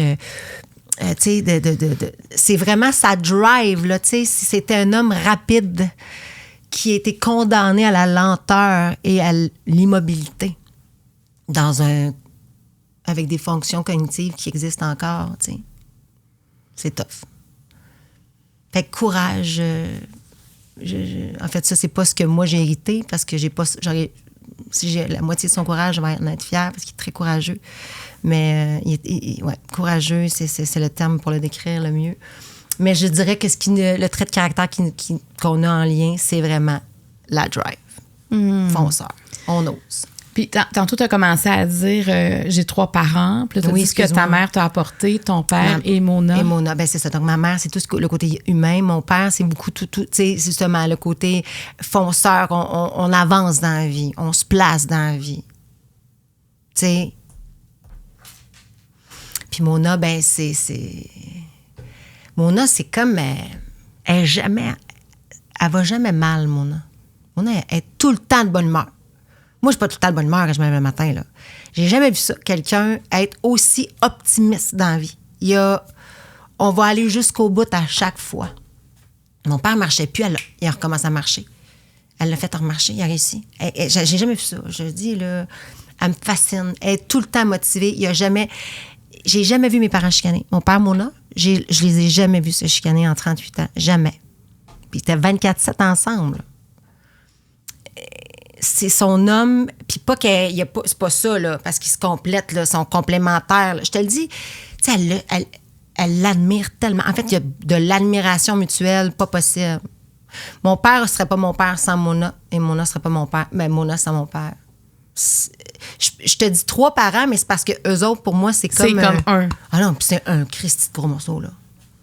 Ouais. Puis j'ai dit encore dernièrement, tu sais que tu vas tout le temps être là, là. Puis elle le sait, mais c'était pour moi, tu sais, je voulais stamper, là. Mais c'est ça, si mon père décède. Ben oui. Tu restes là. Oui, c'est comme ma maman, tu sais. Puis je suis privilégiée d'avoir ça prend un village pour élever du monde, tu sais, pour élever un enfant. Fait que, non. Puis je serais pas la même personne si j'avais pas eu Mona dans ma vie non plus. Comme je serais pas la même si j'avais pas eu ma mère ou mon père.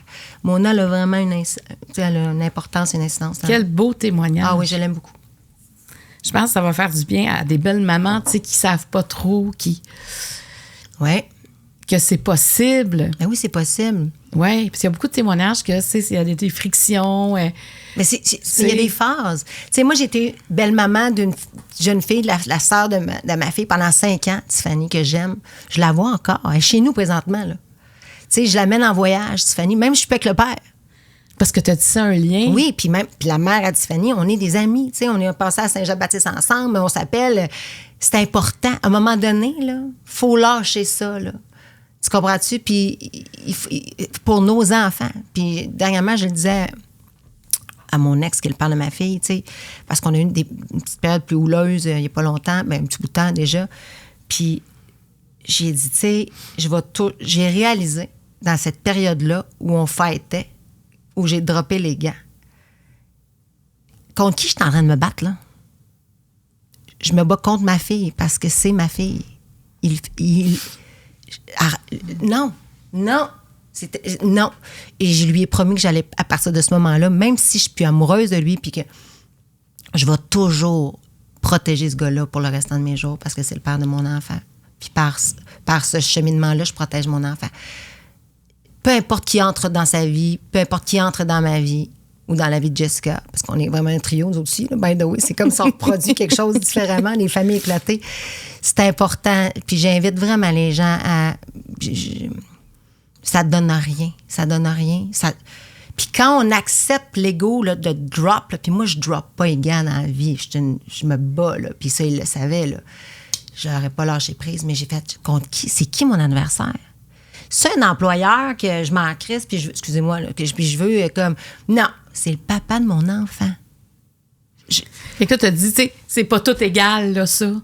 Non. Tu sais, je veux dire, c'est pas toutes les mêmes batailles, Non. avec les mêmes outils, avec les mêmes armes. J'ai là, comme c'est j'ai pas... fait, tape Ouais, peu, t'as là. raison. Wow, là. C'est terminé, là. On va se parler. Hey, mais ça a dû dégonfler quelque chose. J'ai ça. des frissons à t'en parler. Puis je vais toujours protéger notre relation. On va peut-être avoir des pas d'accord, tu sais, comme ça se peut. Mais il n'y aura plus jamais de manque de respect dans notre relation. Plus jamais. Genre tu sais, comme... C'est un grand changement. Ah, ça. ouais. Oui. Tu sais, un changement d'attitude, changement de perception. Oui, mais je suis ailleurs. Ça ramène tout à ce que je te disais. Ouais. Je suis plus dans les... Je veux plus ça. Mais ça vient concret rapidement. Je pense que c'est à cause de ça que cause à effet est arrivé ça. J'ai vu tout ce que ça m'a pris d'énergie. Non, je veux plus vivre ça, moi. La vie va trop vite. Je veux me déposer, en profiter. Je veux passer du vrai temps de qualité avec ma fille, pas être en train de me pogner avec son père. C'est pas une garde, tu comprends-tu? Faudrait que tu lises. On a fait un webinaire, la Marie Club, c'était public, là, on a fait ça sur Internet. Sur Facebook, en fait, avec Christophe Fauré, qui est un grand psychiatre français. Et il a écrit 2 livres qui parlent de ces périodes. Lui, il ne veut pas appeler ça la crise de la quarantaine, de la cinquantaine, mais des périodes de transition. Ouais. Où il y a comme des éléments qui font qu'à un moment donné, il y a des choses qui se sont placées dans la vie. Puis là, il faut donner un sens maintenant. Comment je me remets au cœur de ma vie? Puis il y en a un, c'est ici maintenant. Et l'autre, c'est s'aimer enfin. Et c'est magnifique. Ce que tu dis, on dirait que c'est ça. Bon. C'est à un moment donné de choisir des choses pour toi. Oui. Pour arrêter de se mettre... Parce qu'on fait des choses qui nous mettent dans un état qui est pas le fun, qui nous épuise. Puis qui parfois n'est pas nécessaire. C'est ça. Par ego, par sentiment de justice, par trauma, par... X, Y, Z raison, tu comprends? Tu sais, c'est le père de ma fille. Il m'a donné ce gars-là, la plus belle petite fille au monde, puis sa sœur. Puis je dis tout le temps les deux parce que c'est que Tiffany, c'est comme ma fille, tu sais. Alors non, je vais toujours chérir ça, chérir notre relation. Puis c'est une promesse que j'y ai faite, là. Puis je le sais que je suis une caractérielle, mais je vais doser ça. Je vais m'ajuster. Mais là, t'en es consciente, fait que ça change déjà tout ça. C'est ça, je le connais, il me connaît, fait que je pense que faut toujours se rappeler pour qui on fait ça, puis c'est pour notre petite fille, tu sais. Hey. Je vais continuer dans ce sens-là avec la question. Qu'est-ce que la maternité t'a apprise? Ah, mon Dieu, la maternité, c'est... Ben, c'est 3000% positif, la maternité. Je veux dire, cet enfant-là, ma fille, puis j'aurais aimé ça d'en avoir plus. Hein? Moi, j'aurais voulu en avoir plus d'enfants. J'en ai une, puis j'ai de l'aide à la maison beaucoup parce qu'avec ma job, tout ça, je peux pas tout être 100% là avec l'horaire de Billy, mais j'aurais aimé ça d'en avoir plus parce que moi, j'aime ça, tu sais. Toi, t'en as 3, j'aime ça. Les chums, les blondes à la maison, les petits... C'est comme si la maternité m'a appris à me recentrer, en fait, à me recentrer sur l'essentiel. Puis mon discours ressemble assurément au discours de toutes les mères et les pères, là. Puis au départ, j'ai été traumatisée de ça parce que je me sentais plus libre. J'ai eu un step à réaliser quand j'ai accouché de ma fille, de « Oh mon Dieu, ma vie sera plus pareille jamais. Mm-hmm. Ouais, le centre, c'était plus toi. C'est comme entre les deux, hein? Puis là, mais pour tout le reste, là, moi, j'ai accouché et je l'ai déjà dit, mais en accouchant, j'ai accouché, puis ça, j'avais pas ça. De la... comment on dit ça, là? Pas que j'ai peur, mais tu sais, j'ai toujours l'impression que je fais pas les choses comme il faut. La culpabilité, c'est le mot que je cherche. J'ai accouché de la culpabilité. Moi, je pars 5 heures, puis mon chien est à la maison, puis j'angoisse, puis je le laisse tout seul 5 heures. Imagine mon enfant. Fait que ça, là, c'est petit, puis là, moins en moins, parce que la vie t'apprend. C'est pour ça que je pense que j'aurais été comme excellente avec le 3e, mettons, parce qu'à un moment donné, tu viens fini la première, celle qui trace le chemin. Mon chemin de maman. Parce que moi, elle trace son petit chemin d'enfant, mais moi, je trace mon chemin de maman aussi. Puis je pensais que j'allais vraiment être une mère plus stricte, mais finalement, je suis une mère qui est assez cool, puis très joueuse, très... Mais je me sens tout à coupable de ne pas être présente, coupable de oh mon Dieu, là, tu sais, OK, là, elle est chez nous, elle va avoir... Tu sais, culpabilité. Fait que je l'associe malheureusement trop à ça, la maternité. J'ai hâte de me déprogrammer, mais ça s'en vient. Est-ce qu'elle te reproche des choses? Pas toi. Non. Là, elle a quel âge? Elle a 6 ans, elle va avoir 7 ans. Donc, elle pourrait te le dire s'il y avait quelque chose d'être assez grande. Eh oui. Il y a eu au départ... Elle m'a reproché beaucoup ma séparation avec son papa. Elle fait des vœux, des fois, qu'on revienne ensemble. Je suis comme, hey boy. Pris fort, ma chérie. Mais en voulant dire que... Ça sera pas possible. Ben non. Mais tu sais... je la comprends. J'ai vécu la même affaire qu'elle, au même âge, tu sais. Mais... Elle va être forte, Billy. Elle remonte ça. Je la vois évoluer. Je trouve ça tellement cool. Puis pour répondre à ta question, qu'est-ce que j'ai appris sur la maternité? Il y a des choses que ma mère, parce que j'étais très proche de ma mère quand j'étais jeune, faisait que je reproduis sans m'en rendre compte. Puis c'était des comportements parfois que j'aurais peut-être voulu qu'ils n'existent pas. Je fais, je refais tomber les affaires de ma mère. Mais c'est très thérapeutique, la maternité. 100% thérapeutique. Tu sais, dans le sens que tu revois les comportements que tu répètes que tu n'aimais peut-être pas. Et là, ça te permet de dire, mais pourquoi? Ouais. Tu sais, en TV, on fait ce qu'on appelle des stop tapes. Oui. Donc, on arrête parce qu'il y a un problème, peu importe. Ça veut dire stop tape, on arrête tout. Puis je trouve que des fois, il faut le faire pendant. Oui. Tu sais, c'est pas moi, ça, c'est ma mère. Oui, je comprends ce que tu veux dire. Parce que tu l'as dit tantôt, il y a des choses acquises, il y a des choses innées. Oui. Mais ça, c'est le mimétisme. Oui. On répète ce qu'on a connu. Oui. Et c'est troublant, moi, je trouve. Moi, je trouve que ça nous fait vieillir, c'est de dire, OK, je suis comme ma mère. Ben, je suis fière d'être comme maman, mais c'est parce mais que... à des moments, tu sais, à des affaires, moi, des fois que je trouvais que c'était un peu vieux, puis je refais la même affaire. Tu sais, tu comprends, Ouais. t'es là, mais c'est comme une réaction naturelle Ben à oui. ce qu'on a connu. 100%, ben oui, mais c'est ça, on est programmé comme ça. Ben Fait que ouais. Ça va de soi qu'on répète, tu sais. Mais tu l'as dit, c'est thérapeutique. Donc, ma fille, au début, je savais pas trop comment gager ça, tu sais. Puis après ça, avec le temps. Mais c'était beaucoup moi qui me mettais une pression. J'ai pas aimé être enceinte. J'ai trouvé ça difficile parce que je travaillais beaucoup pendant ma grossesse. J'étais brûlée. Puis je Fait que t'as pas déménageais, j'ai acheté une maison, profité. j'ai rénové. Tu sais, comme ça avait pas... J'en pense à ça, puis fait que c'est comme mon image de la grossesse, c'est ça. Alors que si j'en avais un deuxième, j'aurais été installée. Tu sais, comme, ça aurait peut-être... Mais fait que c'est pour ça que je décroche, là. Je suis comme, hey, c'est circonstanciel, elle enlève une bûche. T'es là. performante. Oui, mais j'avais pas le choix. Tu sais, c'était Ben le timing, puis... Ben oui. Oui. On trouve des solutions, on l'avance. Mais j'ai trouvé de l'aide. Puis depuis que j'ai cette aide-là, depuis 6 ans, parce qu'elle a toujours été dans ma vie, cette aide-là, Amélie, pour ne pas la nommer, qui était une nounou au départ, qui est devenue la gardienne de ma fille, puis après ça, l'éducatrice de ma fille, puis après ça, sa marraine, tu sais, comme... Puis une sœur de cœur pour moi, tu sais. Ça a beaucoup changé, ça m'a allégée. Puis moi, j'avais besoin...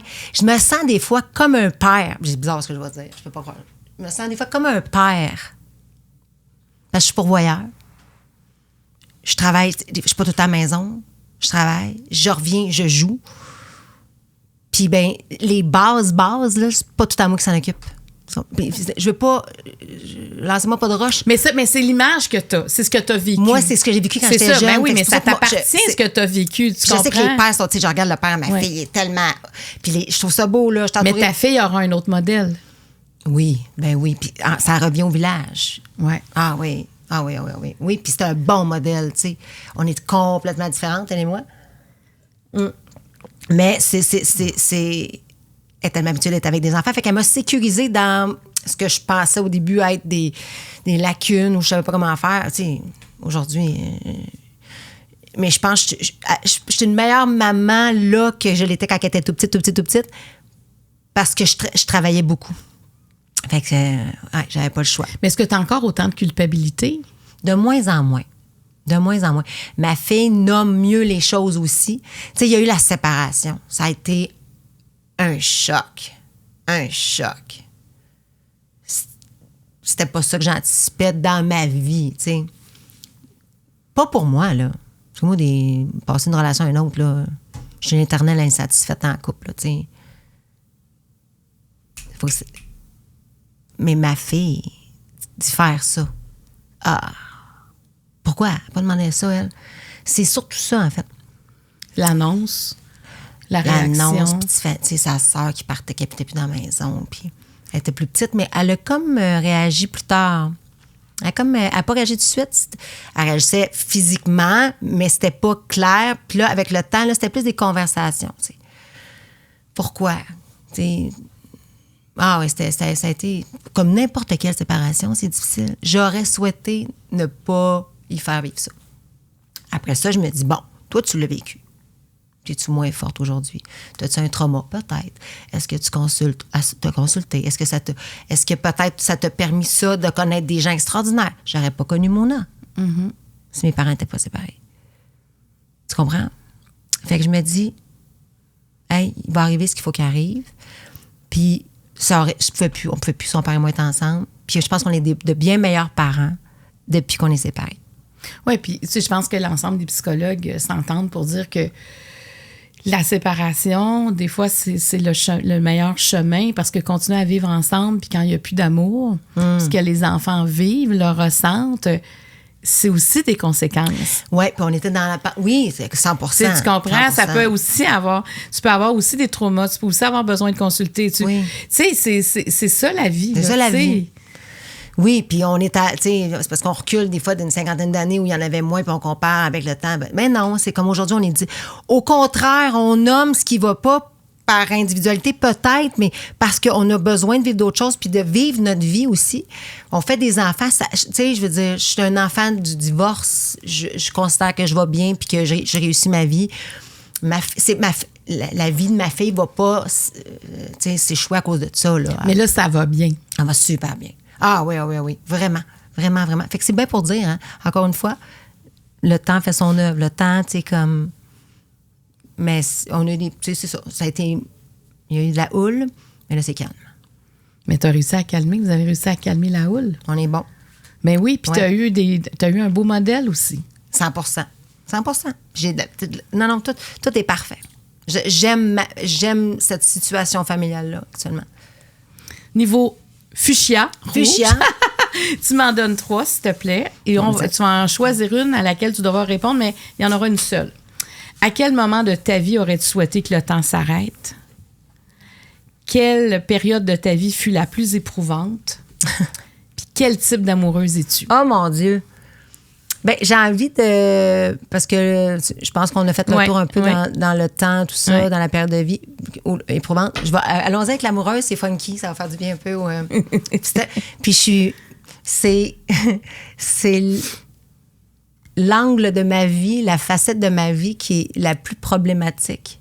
Mais c'est pas problématique, c'est que c'est complètement différent. C'est celle avec qui j'ai le moins de contrôle, disons. Parce que les émotions prennent le contrôle? Oui, parce que les émotions prennent le contrôle, parce que... Ben oui. Puis Mais toi, j'aime est-ce que tu cherches laisser... les papillons? Oui. C'est drôle, je me suis dit dernièrement, je vais-tu retomber amoureuse? Moi, là, je suis tombée beaucoup en amour. J'aime aimer. Puis j'ai toujours été en couple. J'ai eu des longues relations. Mais c'est depuis que je suis devenue célibataire. On dirait que là, ça m'a comme donné un break. Je me... Oh mon Dieu, mais c'est bien le fun, ce célibat-là. Puis là, ben, j'ai rencontré des gens extraordinaires, mais je suis comme pas prête à step up encore. Alors, est-ce que c'est parce que j'ai pas ce sentiment-là amoureux qui se développe ou c'est juste parce que c'est une question de timing? Mais j'aime être amoureuse. Je me sens bien quand je suis amoureuse. J'aime ça regarder mon chum amoureusement, tu sais... C'est vivant, ça nous fait vivre l'amour. Tu sais, j'ai de l'énergie quand je suis amoureuse. On dirait que je flotte, là, tu sais. Puis pas que j'ai pas le même quand je suis pas amoureuse. Au contraire, quand je suis célibataire, j'ai du fun aussi. Mais puis je parle pas du fun de voir des hommes puis de coucher, c'est pas ça. Mais c'est juste d'être seule, d'apprendre tes décisions seule, de pas être, on va souper ensemble, on se voit en fin de semaine. De faire tes plans, ta vie, tes patentes. Mais avec le temps, je me dis, j'aimerais ça vieillir vraiment quelqu'un, mais être amoureuse, tu sais. Mais on dirait que parce que là, j'ai ma fille, ça a complètement changé la vibe, là. On dirait que mon amour... Tu sais, je dis souvent que je suis amoureuse de ma fille. Je l'appelle ma fille mon amoureuse. C'est comme ça... Là, je veux pas... Non, mais c'est délicat, là. Mais en tout cas, ce que je veux dire, c'est que c'est un surnom que je donne. Mon amoureuse... Fait que c'est comme ça comble un besoin que j'ai présentement de... J'ai envie de me donner 100% à elle. Mm-hmm. Puis pas être d'un compromis. Parce qu'elle a déjà caché son papa. Fait que moi, non, je ne serai pas d'un compromis. Puis je veux pas faire vivre ça à un gars. Tu comprends-tu? Que tout tourne autour de moi et ma fille. Fait que quand ça sera le temps, ça sera le temps. Mais je ressens pas nécessairement le besoin immédiat d'être en couple présentement. Bien que je vois quelqu'un d'extraordinaire. Mais il le sait. On est là-dedans. Tu sais, on se voit, mais c'est chill. Il n'y a pas de cadre officiel. Il n'y a pas d'engagement sur un moyen terme ou un long terme. Pas pour l'instant. Tu es dans ton moment présent. Oui, 100%. Ah oui, puis il faut ça. Puis je veux pas de pression. Mais là, c'est tout le temps je veux. C'est ça qui est tannant. Je me sens coupable. Tu sais, des fois, mettons, là, tu avais prévu de le voir parce que je le vois moins qu'on n'habite pas ensemble, tu sais. Fait que, on se voit mercredi soir, mettons. Mais on a booké ça le dimanche. Mais moi, le mercredi soir arrive, là, puis je suis brûlée, ça me tente plus, là. Je suis brûlée, je suis fatiguée. Là, je me sens coupable.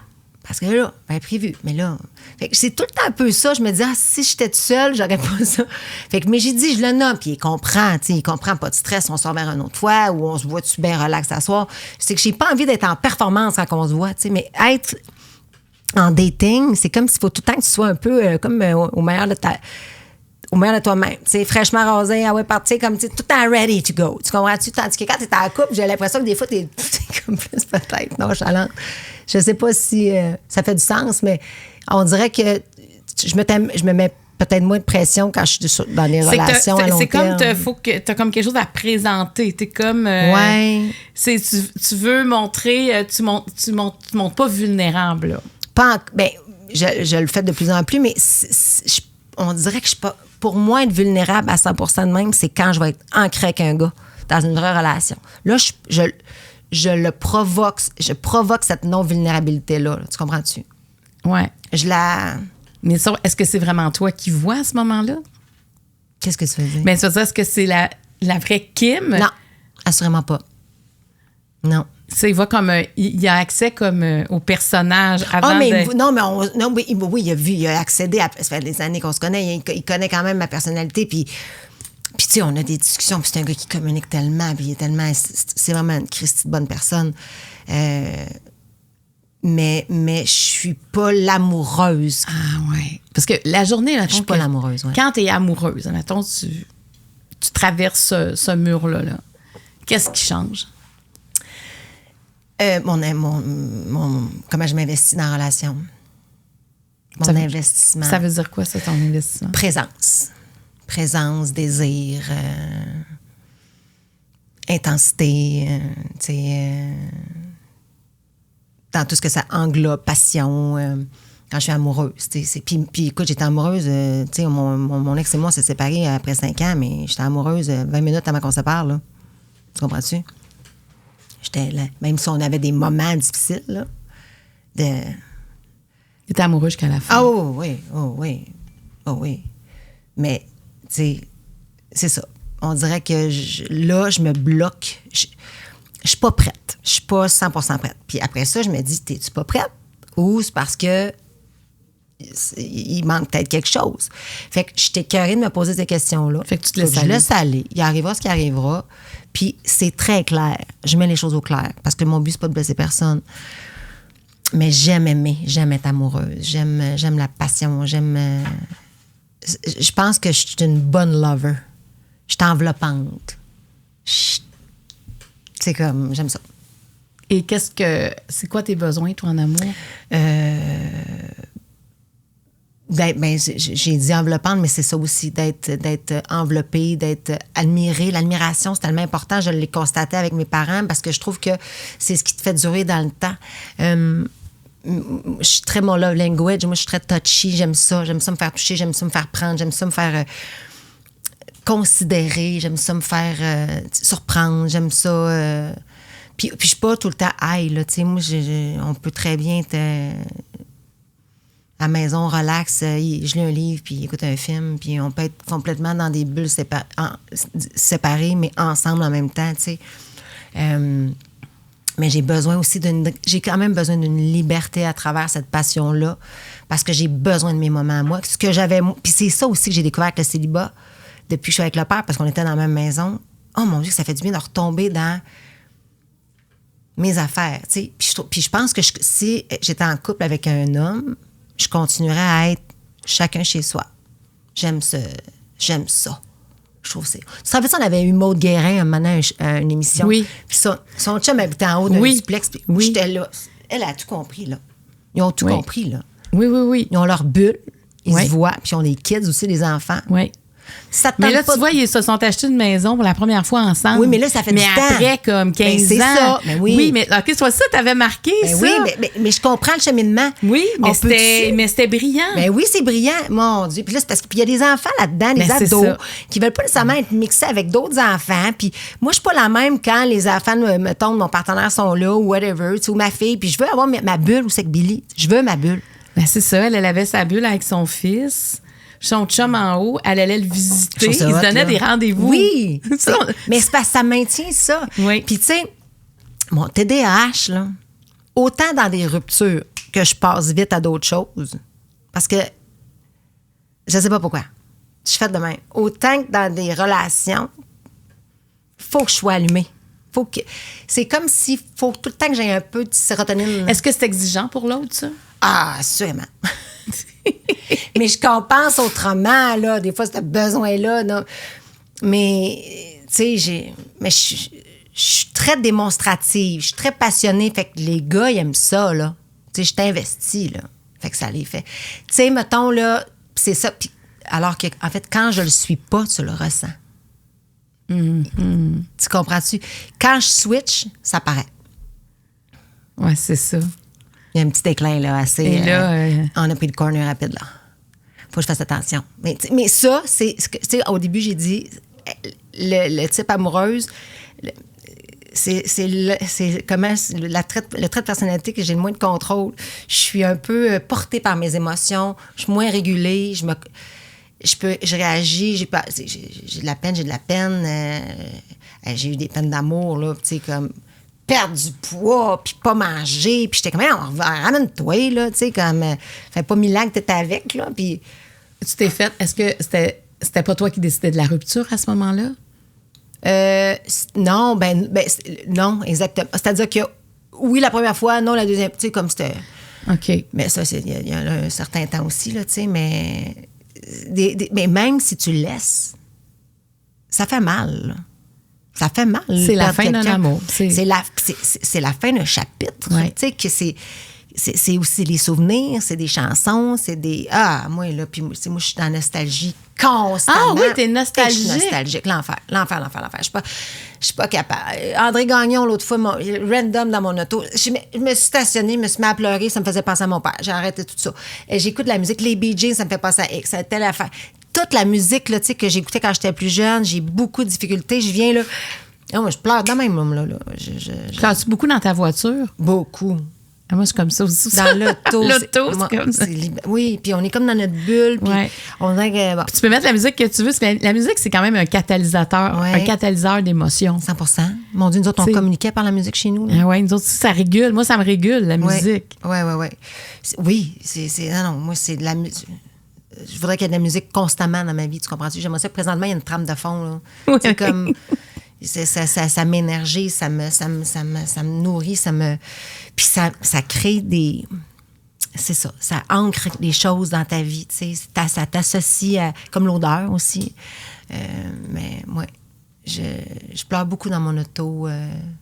Puis je ris aussi autant dans mon auto, mais mon point, c'est juste que ce moment-là, j'adore ça. Là. J'adore quand je let go. Je laisse aller le. Puis est-ce que tu restes amie avec tes ex? Écoute, oui. Ben, il y en a que non, parce que nos chemins se sont. Puis des fois aussi, je ne sais pas tout le temps, tu sais, le rapport ex. Garder une amie ex quand tu n'as pas d'enfant dans ta vie, tu sais.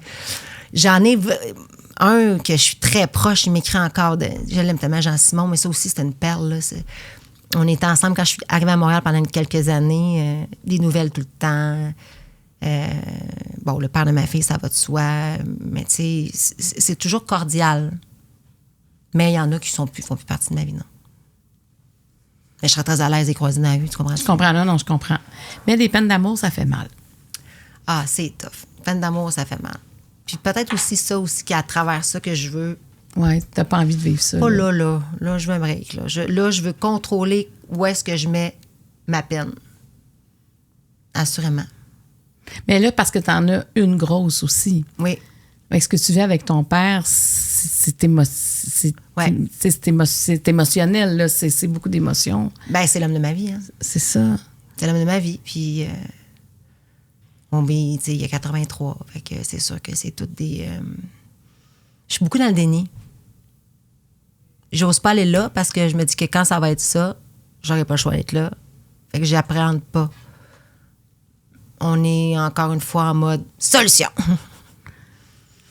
Mais à un moment donné, on va pogner un mur, là. Le mur s'en vient. Le mur, il se rapproche. Oui. Fait que... Mais je suis bien entourée, puis on est une famille unie, solide, puis je vais être là jusqu'au bout, tu sais, jusqu'au bout. Puis après, là parce qu'il y aura un après, je pense qu'un conseil, c'est de s'arrêter après, parce que, tu sais, là, ce que tu fais, là, en mode solution, ça fait des années. Oui. Mais quand ça s'arrête, c'est fini, ton mode solution, il n'y en a plus. Oui.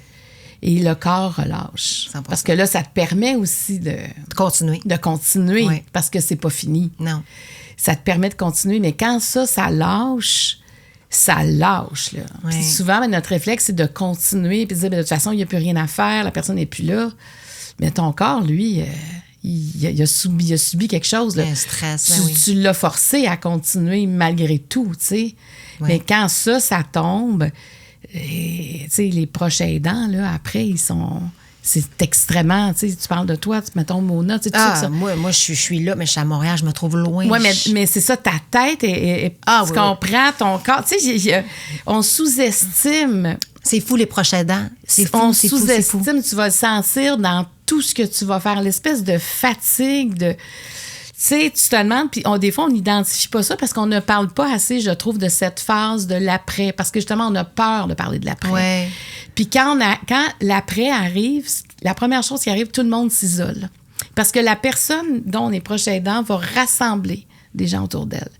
Quand cette personne-là n'est plus là, les gens retournent chez eux. Ils reprennent leur vie. L'intersection est moins présente, mais on retourne tout le monde chez nous épuisé, alors qu'on a encore besoin de s'entraider, de se parler, de comprendre que ces étapes-là font partie d'un cheminement et c'est pas nécessairement une perte de contrôle sur notre vie, c'est juste une phase. Une fatigue. Fatigue, oui. Tu sais, on dirait qu'on veut pas ça, on veut banquer, on continue, mais non. Il y a comme un ressac. C'est ça, il y a un gros ressac qui arrive après. Puis je comprends qu'on veut pas en parler parce qu'il faut être là jusqu'à la fin. Mais il faut pas être étonné après de l'épuisement. On sous-estime ce que ça demande. En effet, Puis après, quand tu vas récupérer ton énergie, tu vas dire, OK, mais je me suis rendue à ce point-là. Oui, c'est ça.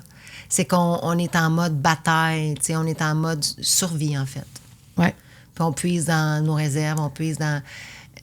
On dort pas beaucoup, mais moi, rien à voir avec ce que, mettons, Mona peut vivre, tu sais, puis dans toute son intensité, dans tout l'amour, tu sais, comme... Alors, puis j'ai un énorme respect parce qu'elle a toujours pris soin de lui, même quand il était en santé, tu comprends? Veiller aux soins, là, tu sais, veiller, là... mais là, on est dans une autre phase, donc c'est sûr que je le vois, tu sais, des fois dans... Mais on est là. Puis, tu sais, c'est un peu un cadeau que lui laisse mon père. Elle n'a pas d'enfant, mais nous, on poursuit, on va continuer à être sa famille, tu sais. Puis là, je parle de ça, puis on n'est pas là, mais c'est ça pareil. Moi, le message que pas que je lui répète parce qu'elle le sait, mais que j'essaie que je veux que ça soit ancré dans la vie là, de tout le monde. Là. Tu sais, c'est... Mais puis, tu sais, j'ai comme l'impression que pour la personne malade, de savoir ça, c'est rassurant aussi. J'imagine, oui. Tu sais, tu dis, quand je vais partir, tout va être à sa place. Tu sais, il y a un héritage là-dedans aussi. Héritage, oui. Tu sais, on parle souvent de l'héritage, le testament, l'argent, mais l'héritage que tu laisses, de bien laisser tes choses, d'avoir nommé les choses, tu sais, de partir alors que tu vois que tout le monde est sur une belle trajectoire. Puis tout le monde est uni. Oui. Tu sais que des gens, des fois, malheureusement, il y a des gens qui quittent ou qui vont quitter, puis sont dans des chicanes, Puis parfois, tu sais, moi, je me dis souvent ça, si c'était la dernière journée de sa vie, est-ce que je serais encore fâchée? Hey, automatiquement, mon émotion tombe souvent, puis je vais piler un peu sur moi pour, on arrête dessus, tu sais. Puis je parle pas de mon père, là, je parle dans la vie en général, tu sais, parce que, non, c'est ça, j'ai plus de temps à perdre pour des niaiseries. Soit qu'on connecte dans l'amour, ou sinon, tu sais, on fait un trait sur les futilités, mais faut vraiment prendre le temps d'être avec les gens qu'on aime, puis, tu sais, je l'entendais tout le temps, je l'entends encore, tout le monde nous le dit, tu sais, c'est comme des phrases, mais quand tu le vis, c'est comme une dimension, là, c'est comme tu n'as plus le choix, là. Prends le temps de le faire, puis j'ai encore ce temps-là, là. J'ai encore cette chance-là, là. Fait que je le flatte, je l'aime, je l'embrasse. Il doit me trouver gossante. Je suis comme accaparante. Je suis enveloppante. Et t'es là. Et je suis là. Niveau Eros et compagnie. Là, on tombe. Eros. Là. C'est Eros. Tu vas m'en donner 4. Tu vas en choisir une. Bon, c'est... Tu vas juste répondre à une question dans ce niveau-là aussi. D'accord. Est-ce facile pour toi d'exprimer tes désirs au sein du couple ou d'un couple quand tu es en couple? Oui. Quelle est ta définition du désir? Quelle importance accordes-tu à l'intimité émotionnelle? Et de quelle façon ta vie sexuelle a-t-elle évolué au fil du temps? Et là. Une question. C'est tellement le fun, ce jeu-là. Là. Je te dirais que, j'irais avec celle-là. De quelle façon ta vie sexuelle a-t-elle évolué au fil du temps? Parce que j'en ai tellement pas souvent parlé, mais je suis tellement à l'aise d'en parler. Il y a des gens que c'est très tabou comme sujet, alors que pour moi, c'est comme... C'est la raison pour laquelle tu existes, que j'existe. Il y a eu des relations sexuelles qui se sont faites, là, tu sais, puis c'est l'amour aussi, c'est un love language, la sexualité, tu sais, quand c'est fait dans le respect, puis le consentement. Le consentement, surtout, exactement, 100%. Je te dirais que j'ai...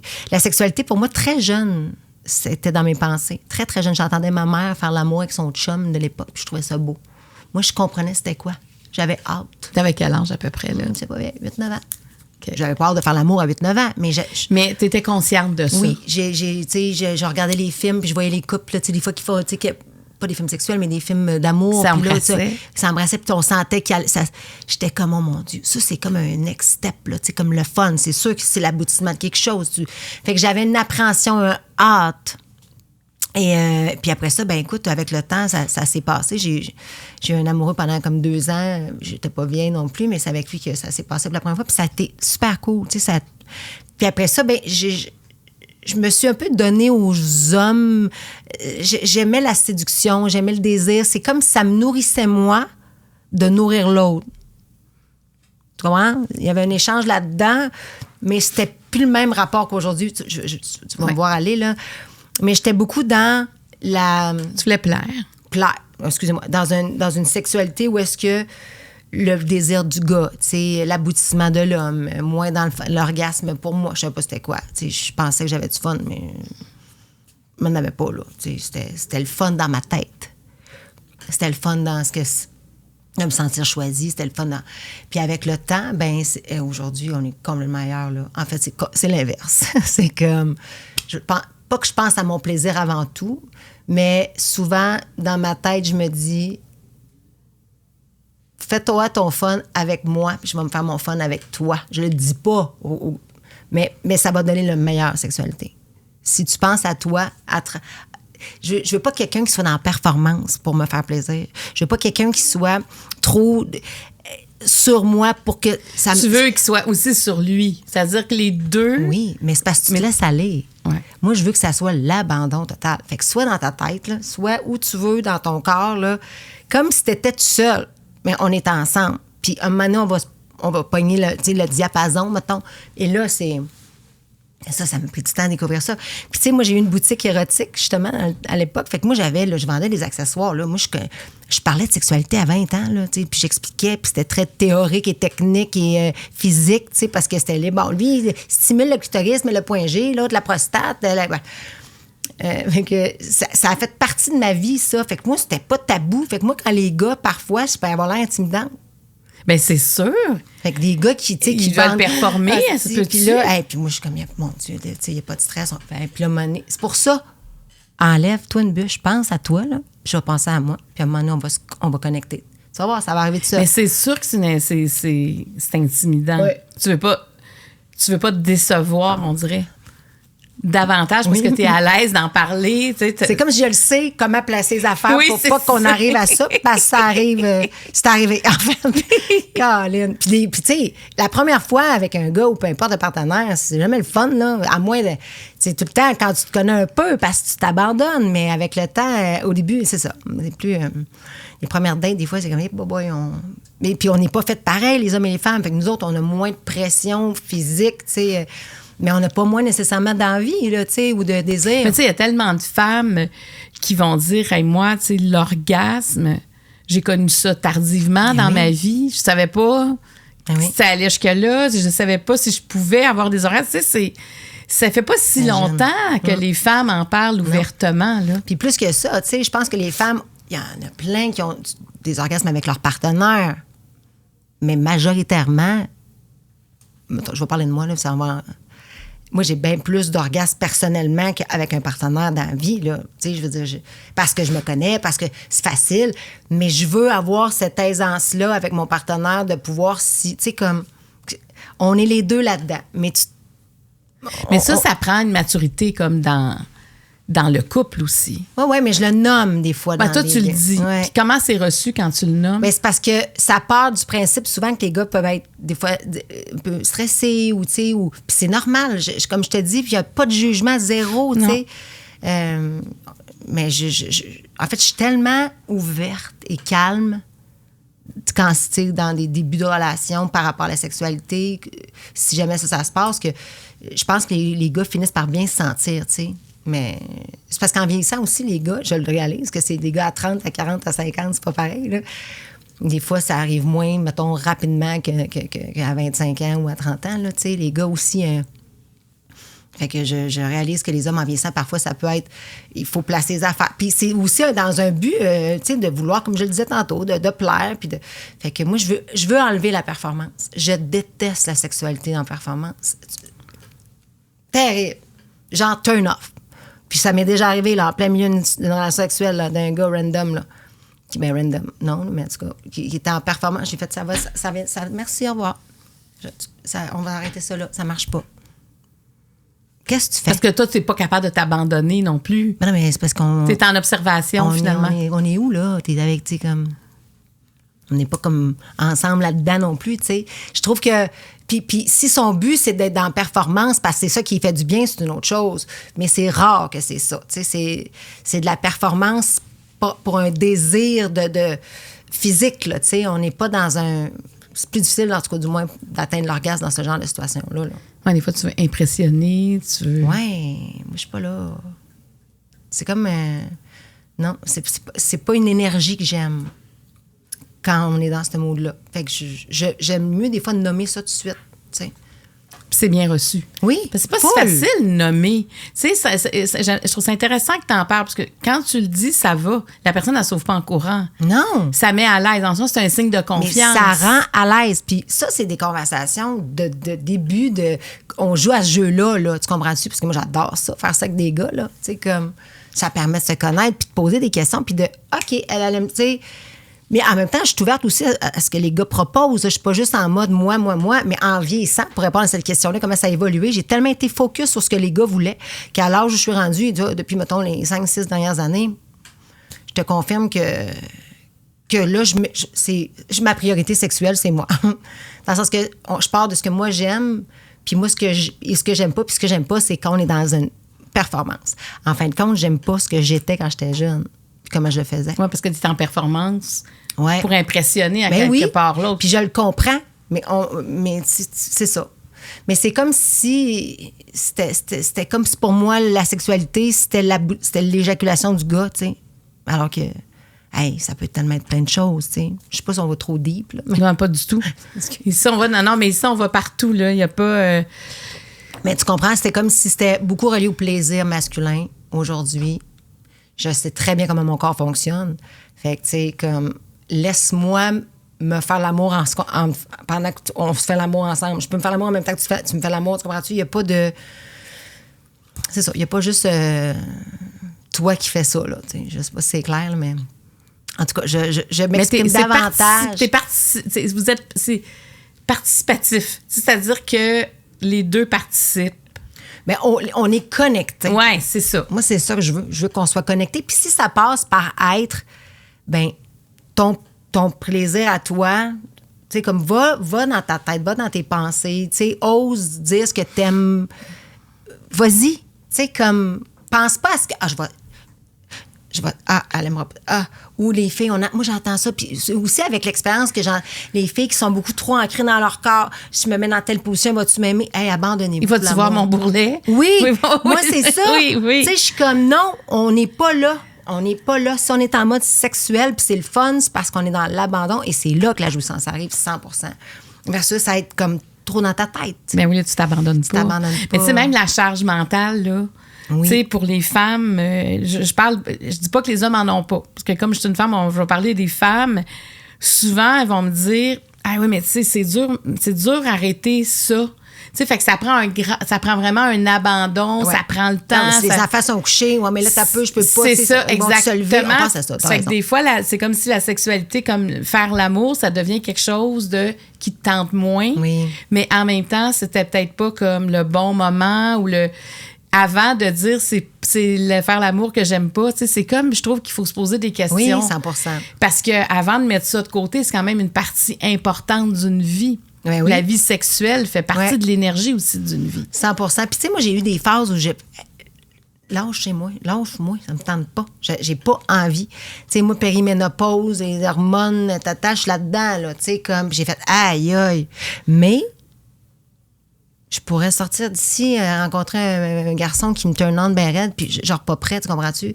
Mais ça veut pas dire que dans une relation de couple, vie sexuelle, je m'investirais à 100%. Pour l'instant, là, pas là, je suis dans une phase où est-ce que c'est plus calme. Tu sais, c'est plus calme, je suis pas là-dedans. Je suis plus comme hormonale.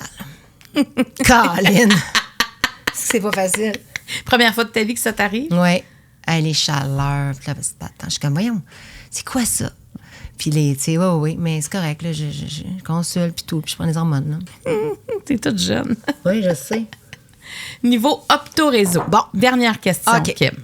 Si tu regardes l'ensemble de ta vie, qu'est-ce qui te rend fière?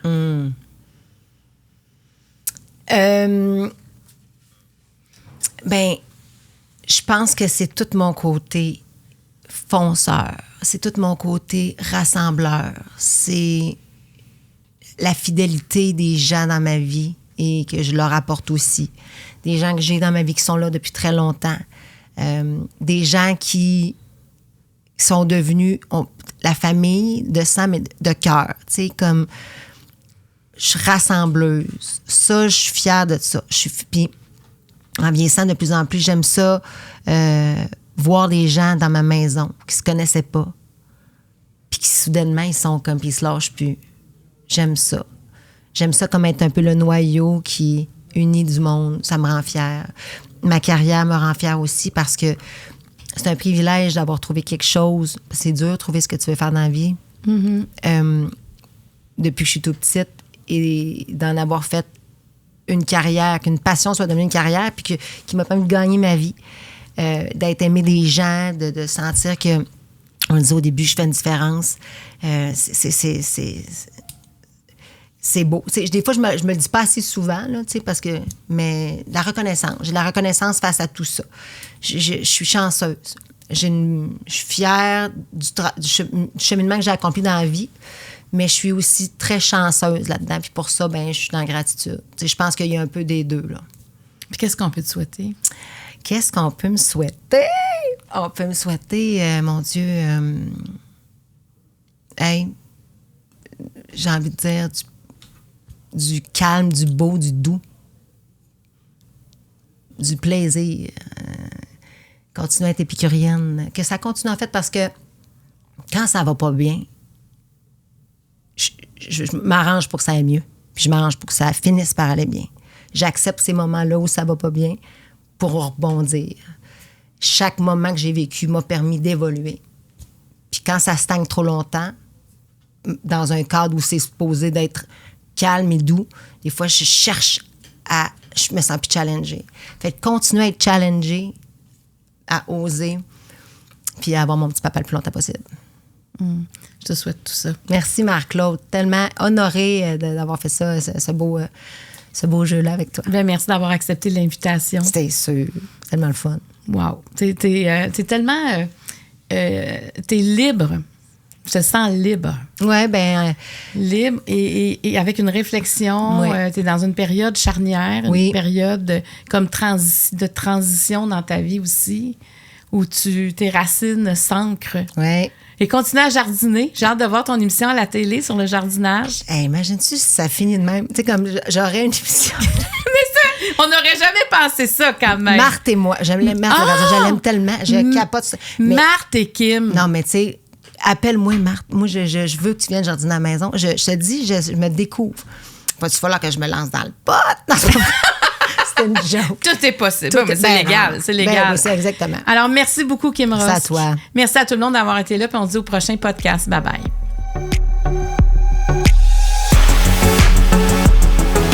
Cet épisode était présenté par Karine Jonca, la référence en matière de soins pour la peau au Québec, et par le Marie Club, qui est un espace consacré au mieux-être. Les jeux de table Ouvre ton jeu, édition originale et édition couple sont disponibles partout en magasin et sur randolph.ca.